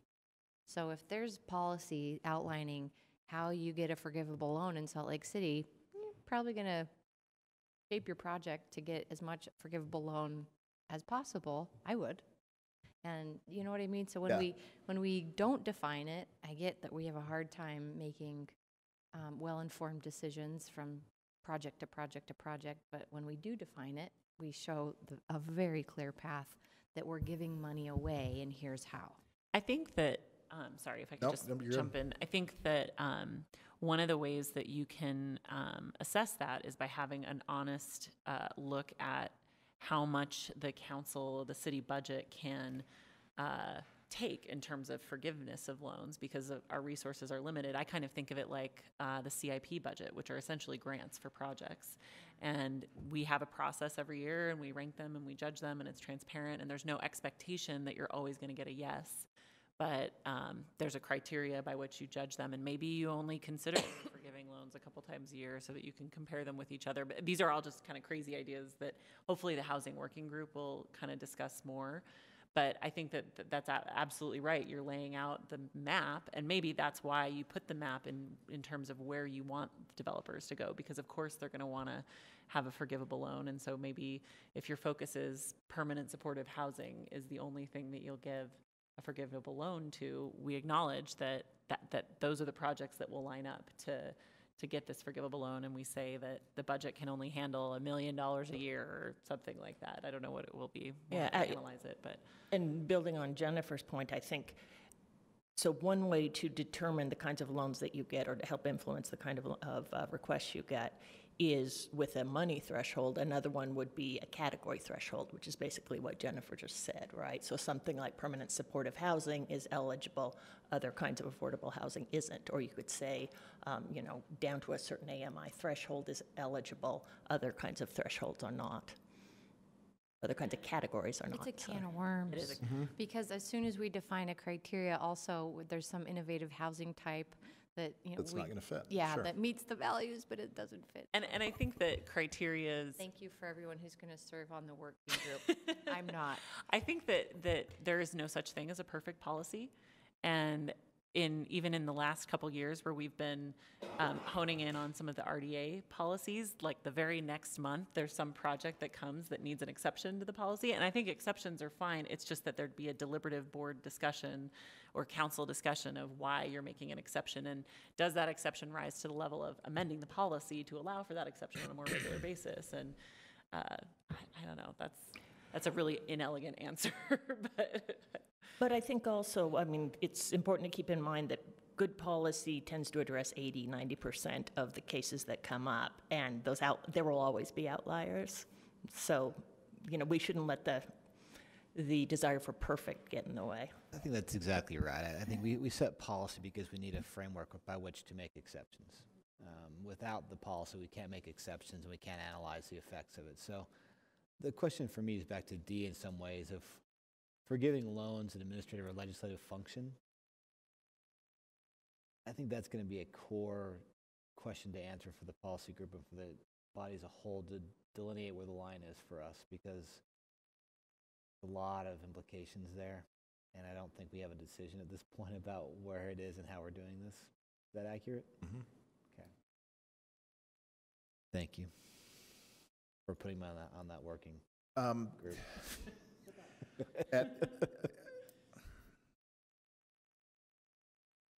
At risk of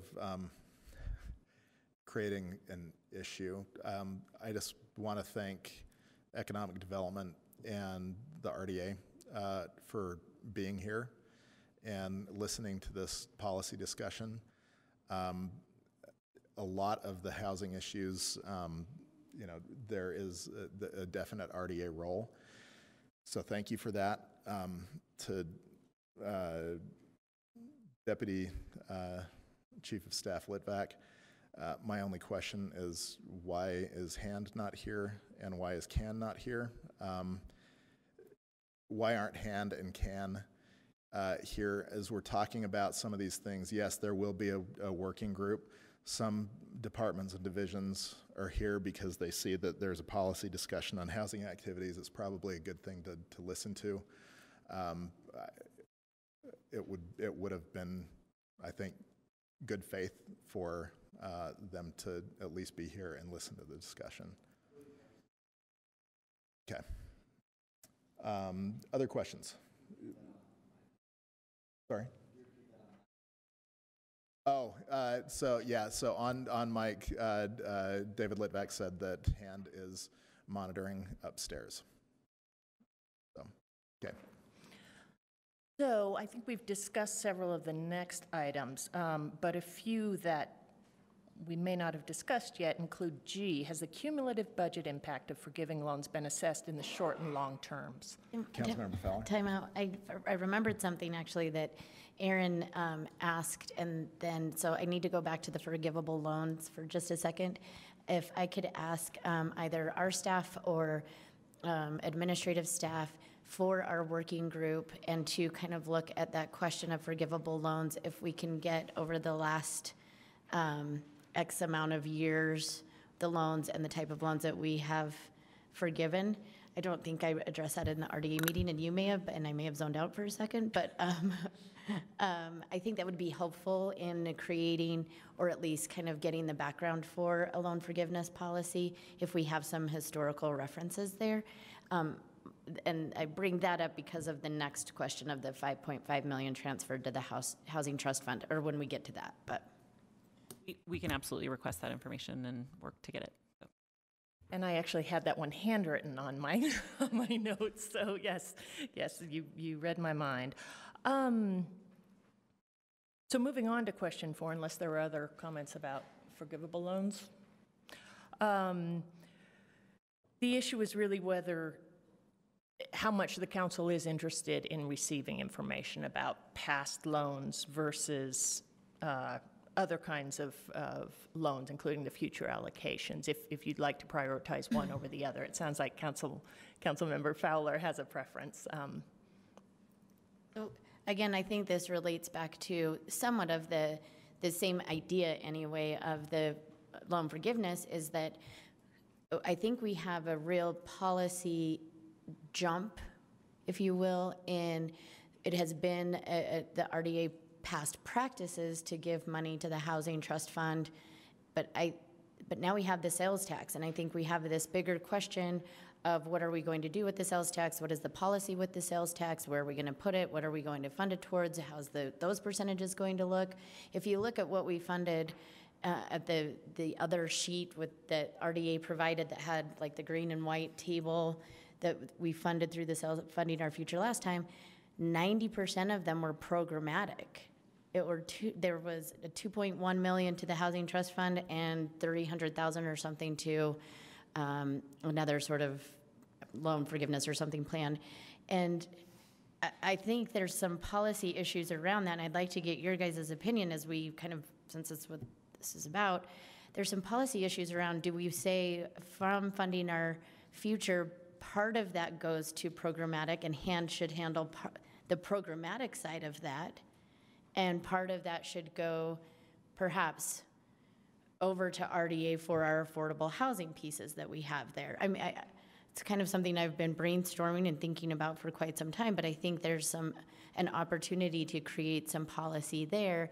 And again, I bring this up here because I'd like to see that historical reference of that $5.5 million, which I think we got recently. So, but maybe a little bit more information on that and things like that. So those are kind of some of my initial thoughts as I look at these things.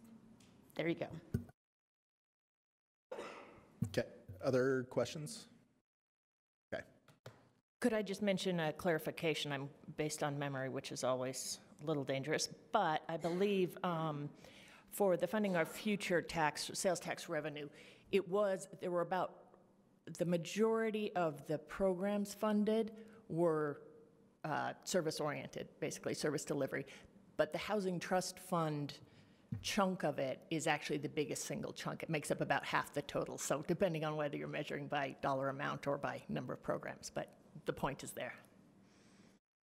So I assume it's a yes on that the council is interested in the historic information? Yes. Okay, and we have some ideas of some of the details sprinkled throughout this document, and so if you'd like, staff can put together a consolidated list of these are the things that may be useful for the council to request, so that they're all together rather than spread out. Member Rogers? Well, I guess I was going to add at the very end, but it makes sense probably here. I mean, I really appreciate this list that I think Han put together of all the affordable housing projects, and for me to understand truly the baseline of where it started and where it ended, I'd love to see on each of these a start date for all of them so we can see how these projects have progressed, how long it's taken, why it's taken longer on some. That way we can streamline the whole process and understand what we can be doing differently in order to help affordable housing come to Salt Lake City. Okay, we can include that, so a start date and a finish date, I assume, if that's applicable. Start and finish on these projects. And I just want to thank Melissa Jensen from HAND for coming down. I know she was watching from upstairs, but thanks for joining us. So moving on to question number 5, it's basically a question about the potential ongoing revenue sources for the Housing Trust Fund. We list 3 potential funding streams that have been identified, and some of them are already being used to a certain extent. One would be a percentage of RDA increment, another would be a portion of funding our future sales tax revenue, and a third would be a percentage of surplus land disposition revenue. Current city policy is to dedicate surplus land revenue to future land acquisition, but it could be repurposed if the council desires. And this one?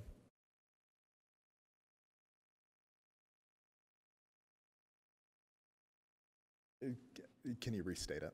Sure. Were you just on H? Just tell me where you were. I've read it. I was actually down on number 5.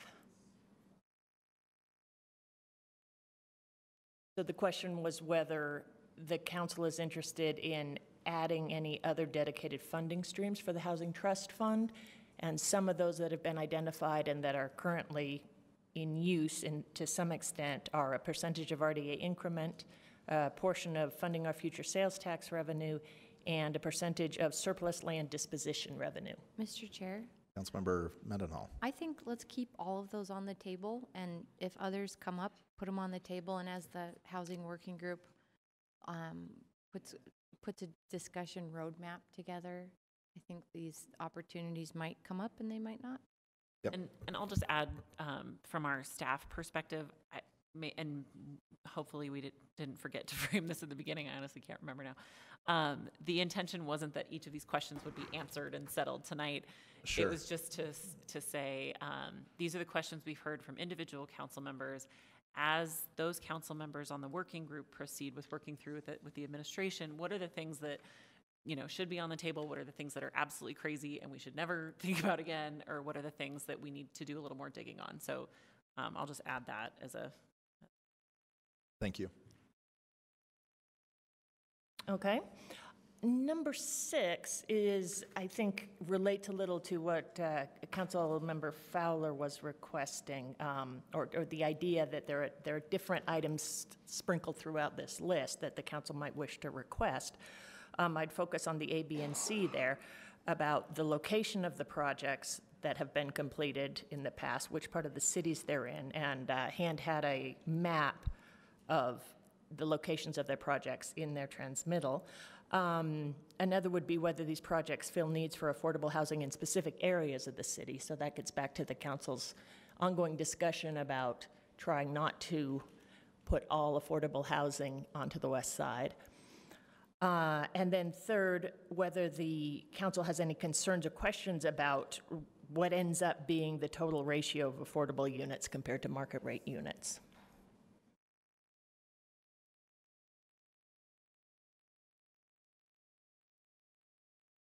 Councilmember Mendenhall, yes. No, I think part of the importance of having a plan, a housing plan, is that we hopefully don't need to get into accounting for ratios with every project considered for funding, et cetera, and that we supported the housing plan, and that we can ask how projects align with the housing plan, and we can ask for updates of how that is or isn't coming to fruition in different categories. But so I think concerns about it in terms of just let's make sure that we are bouncing our status off of the plan that we've made, but I don't have concerns that the plan is wrong or that I want to change anything about that. That's my opinion. Thank you. Councilmember Johnston.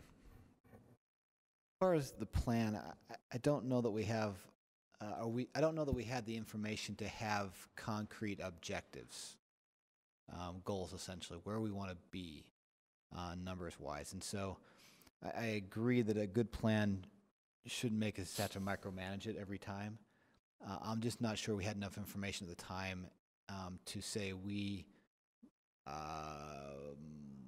based on the percentage of folks who fall 40% or say 60% AMI or below within our city boundaries, residents, do we have a ratio of apartments or rental units or homes that would fit that need? That's an example of a target that we haven't set. I just made that up on the spot. So I think in that case, we still need to address that question for us. We don't know how well we're doing because we don't have a goal. If our goal was to sort of match our income level for our residents to the housing stock, right, that's a specific goal. I'm just not sure we're there. I think we have a sense of where we want to go, but I would perhaps like to pursue this a little more detail-wise. Okay. Councilmember Fowler?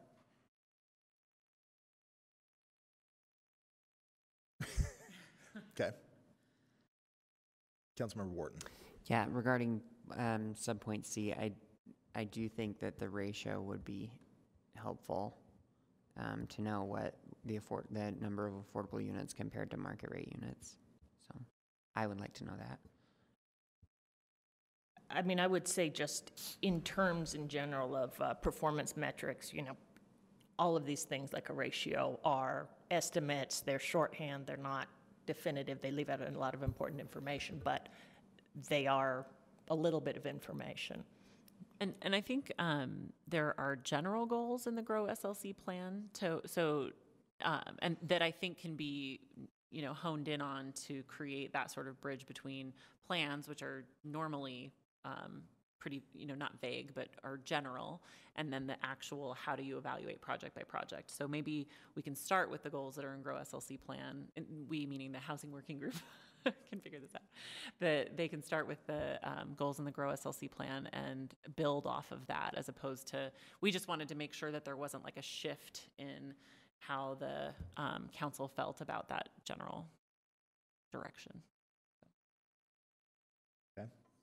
Councilmember Fowler? Yeah, so, and I think one thing first, like, thank you to the staff for always somehow listening to all of the things that we ramble off and then putting them into something that is... We don't ramble. I know. I mean, that I ramble off, not you, Char.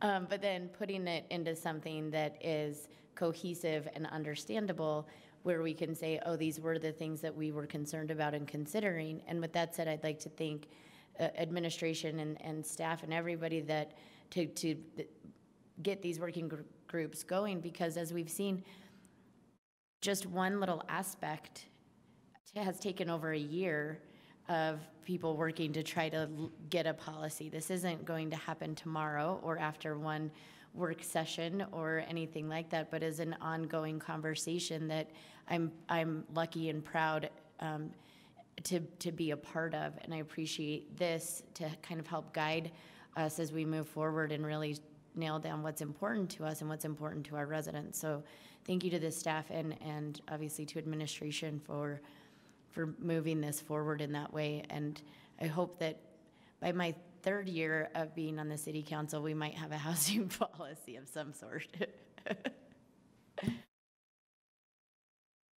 Okay.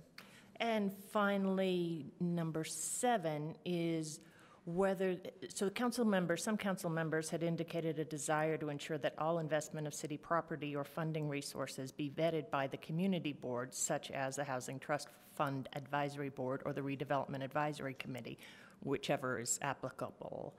If the council is still interested in this concept, would you like it to be codified? As the lawyer. Yes, please. I concur. When Yes. this came up, I feel my memory is that there was even a suggestion about where it could be codified. I think there was. Okay, can that be part of the output, the recommendations from the work group?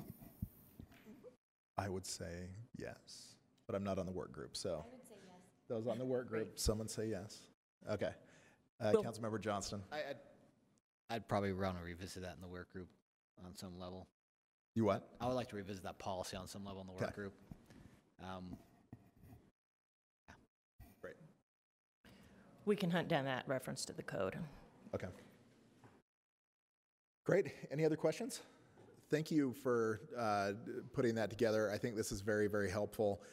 Thanks to all administrative staff who bore with this. To Councilmember Fowler's point, sometimes we do tend to ramble, but there is usually method to that rambling. So thanks for trying to decipher. And if you need help how to translate our ramblings, council staff is always available. Councilmember, or not Councilmember, David Litvack.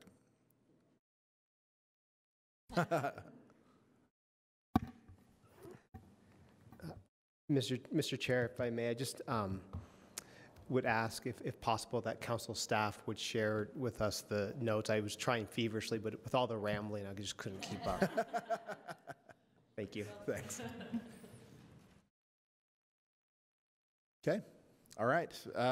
So the next item on our agenda is a state legislative briefing. Lynn Pace was here. Huh? Yeah, we'll do that. We'll do that after this, and then we'll do the formal. Did he just go back there? Oh, there he is. Okay.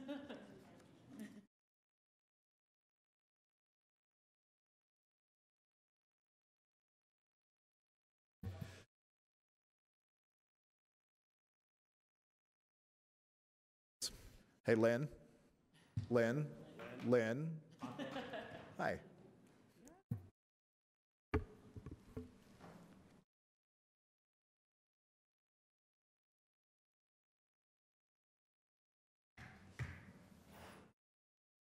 Okay, legislative update. David Litvack and Lynn Pace. Well, good evening. Pleasure to be with you. He just says that because he gets to come down from the hill. So. It's really a pleasure to be among friends. So, Mr. Chair, how would you like us to handle this? Do you want me to respond to questions, or do you want me to give a general update? Go ahead and give a general update, shortened, but I don't think we need. I mean, we have 30 minutes agendaed for it. I certainly would encourage you not to take that. I can't imagine you're that interested. But yeah, so give us kind of a quick summary, and then I'm sure there will be questions on specifics that we can follow up with. Okay. I sent out a weekly summary that I'm sure you've all seen, and so I don't need to rehearse all of that. The most specific information, most significant information that you'll want to know about is that it appears that we've reached a resolution on two items that were of interest, particularly to Salt Lake City. One was the potential boundary adjustment with Mill Creek City on the Brickyard Plaza. I spoke with the sponsor of that bill today, who said that the bill has been abandoned, and they appreciate Salt Lake City's offer to dialogue on that subject, and they look forward to the conversation between both communities going forward. So that bill appears to have gone away.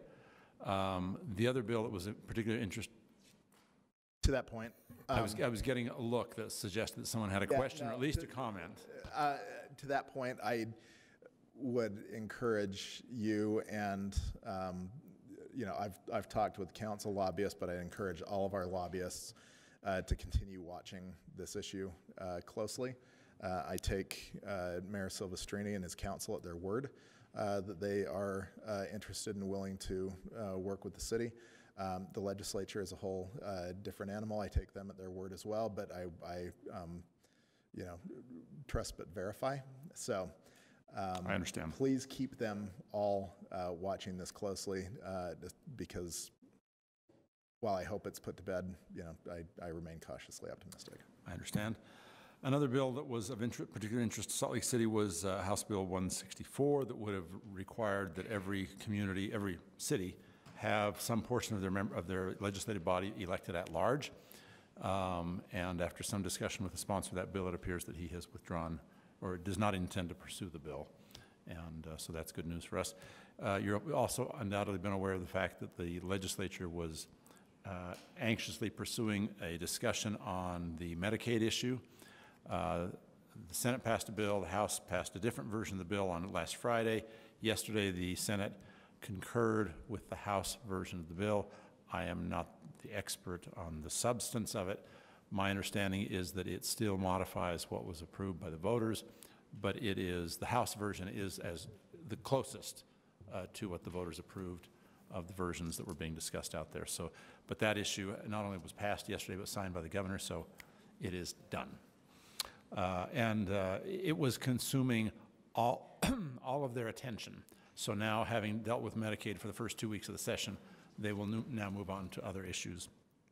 And we expect that will, we'll see that play out as we go forward. I think those are the most significant, significant decision items. All of the other items we've been talking about are sort of inching along without really significant landmarks, either approvals or denials, as it were. What about the council form of government change? Or that was the one I just mentioned to you. Okay. The sponsor has appears to have been abandoned the bill. All right. So, other questions? I'm happy to give you more details and bore you with minutia, but I'm not sure that's Mr. really what Chair, you want to hear. So, just a couple. So, yeah, Councilmember Rogers. RDA bills. RDA bills. There are about 4 or 5 RDA bills, each of them addressing slightly different topics. And at our RDA chair here, he actually knows more about the specifics of these bills. 2 of them would threaten the housing set-aside.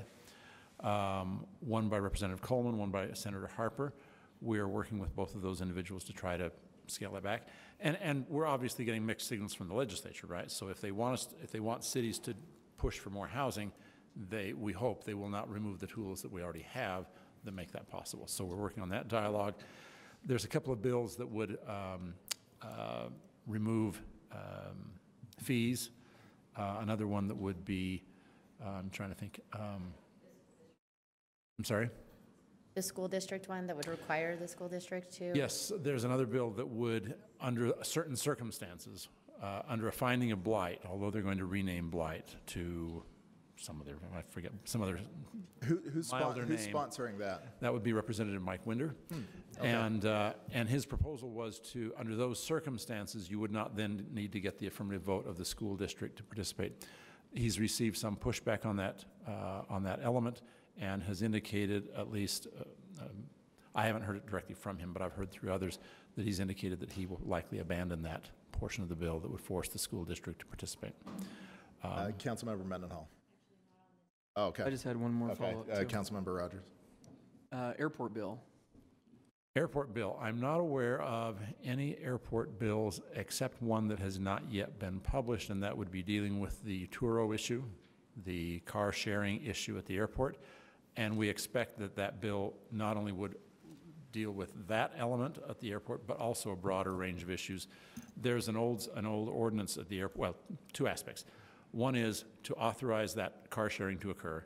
Second, to remove criminal penalties, which apparently is currently the status under our ordinance. And third, the sponsor is concerned about what she thinks is an overly broad language in the ordinance that says that if you do business at the airport, that you have to be authorized to do that. And so she's concerned that someone who says yes or no to a business deal on their phone at the airport might be violating the law. We have indicated to her that that is nothing that we have tracked or enforced, and didn't intend to do so, but nevertheless she is concerned. And we've been in dialogue, but at this point we're really waiting to see what the bill looks like to have further discussions. Thank you.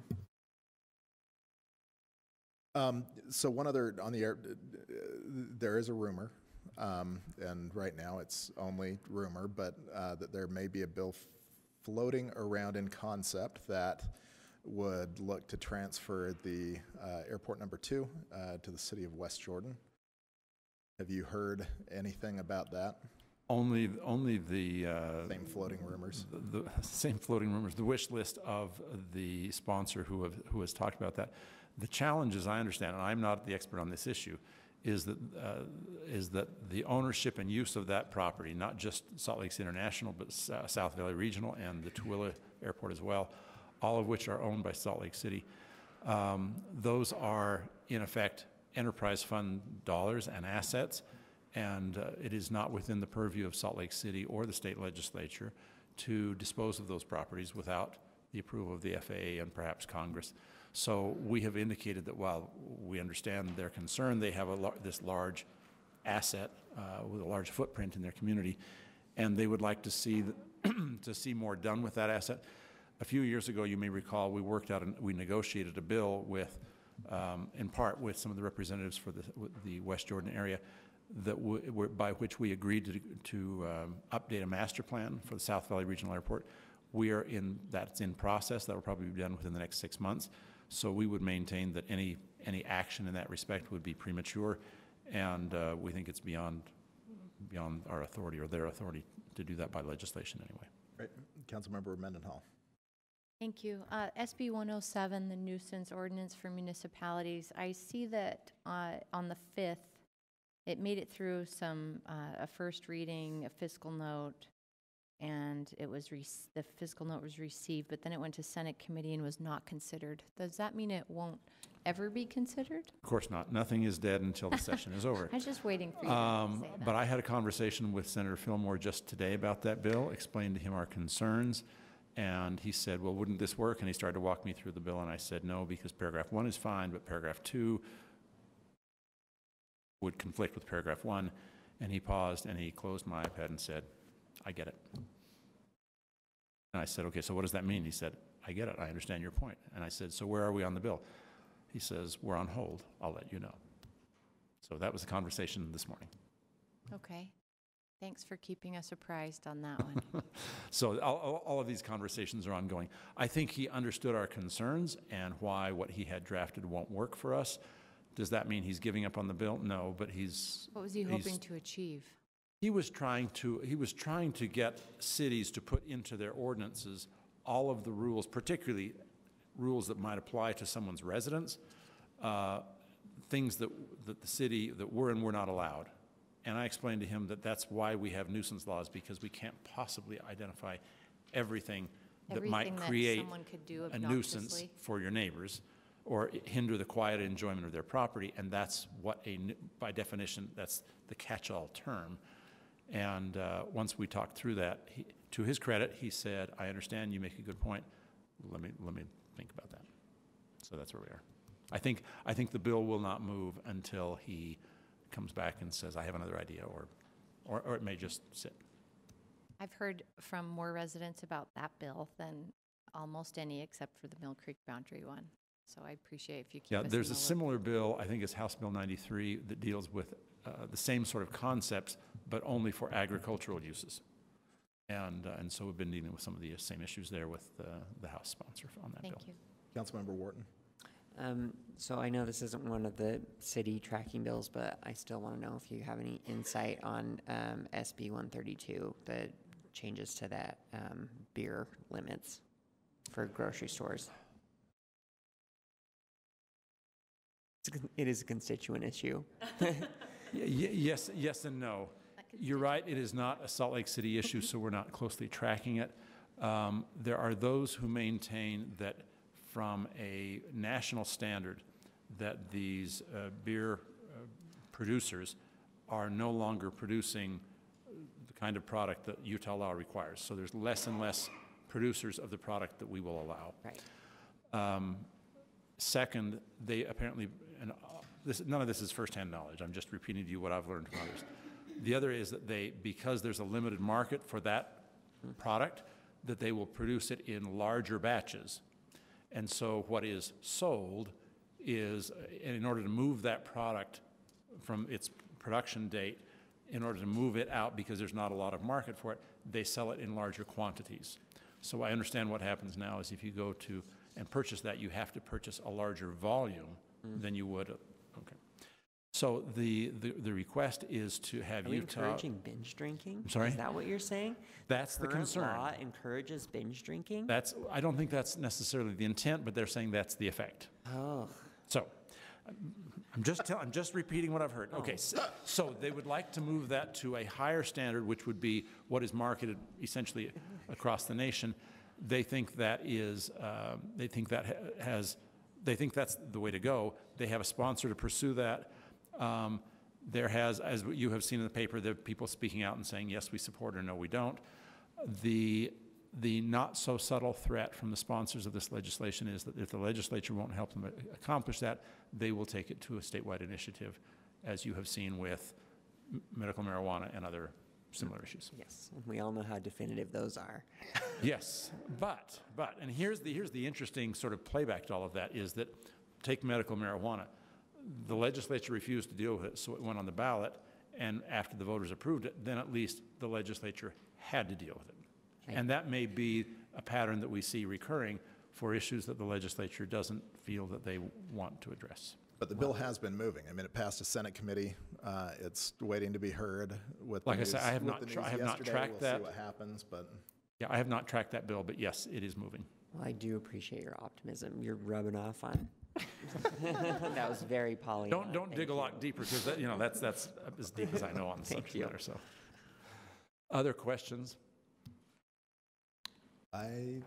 Couple of things that might be of interest. Oh wait, to I do. Yes, sorry. As I beat the microphone with my pen. Sales tax distribution. Oh yeah. Yes, the internal dialogue is that now that the legislature has gotten finished with the Medicaid issue, they will now turn their attention to two issues: housing affordability and sales tax, because they think those two are interrelated, and they are to a certain extent. If they move with one, we can't do the other. The affordable housing legislation, Senate Bill 34, will be on the Senate floor tomorrow. We expect that there will be those. Is it on the Senate floor? Anyway, it's coming up for a vote tomorrow. They expect that there will be a move among those who feel like that it has not gone far enough to impose more affirmative requirements on cities, which for us probably would not have a significant effect because we're already doing almost all that stuff. The other effect is instead of having those requirements or incentives conditioned upon receiving state TIF money, Transportation Infrastructure Fund money, they would instead condition it on B&C road money. So it would become, instead of a carrot, you'll get state money if you do these things, it will be a stick, and that is you'll lose your B&C road money unless you do these things. So expect that dialogue to play out literally this week as that bill moves forward. The other one that we expect to see movement on soon is the sales tax discussion. You've heard, we've discussed the fact that the legislature is eager, particularly House leadership, is eager to expand the base, narrow the rate, and if they can get to it, talk about sales tax distribution. But they have thus far failed, not yet produced the first step of that process, which is as to the areas in which they expect to expand the base onto impose sales tax on services. There's a small sort of working group within the House that is working on that. Until we see what their proposal is and what kind of pushback there is to that proposal, we won't know what kind of a pie we're dealing with or how to begin to divide the pie.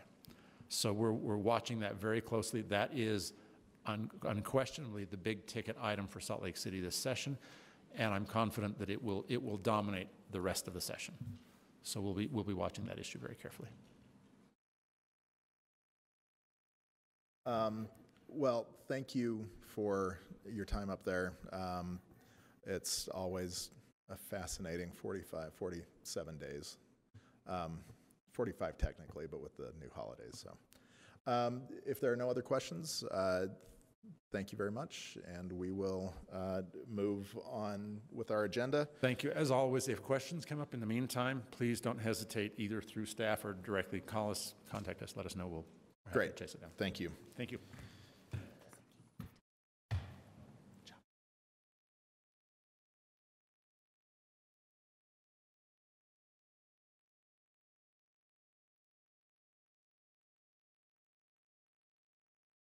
So at this point, we've moved through our agenda. Is there a report or announcements from our executive director? Not the executive you director, are not, but you are acting. You are acting right. in that capacity. Nope, no announcements that okay. I know of right And we don't have a report of the chair and vice chair, so with that, we will adjourn the formal, or the work session and immediately convene the formal meeting. So for those of you following. We are now going to convene as the Salt Lake City Council in our formal meeting for February 12th, 2019. We have a very quick agenda tonight, but an important one. There is a public hearing and an ordinance regarding public or budget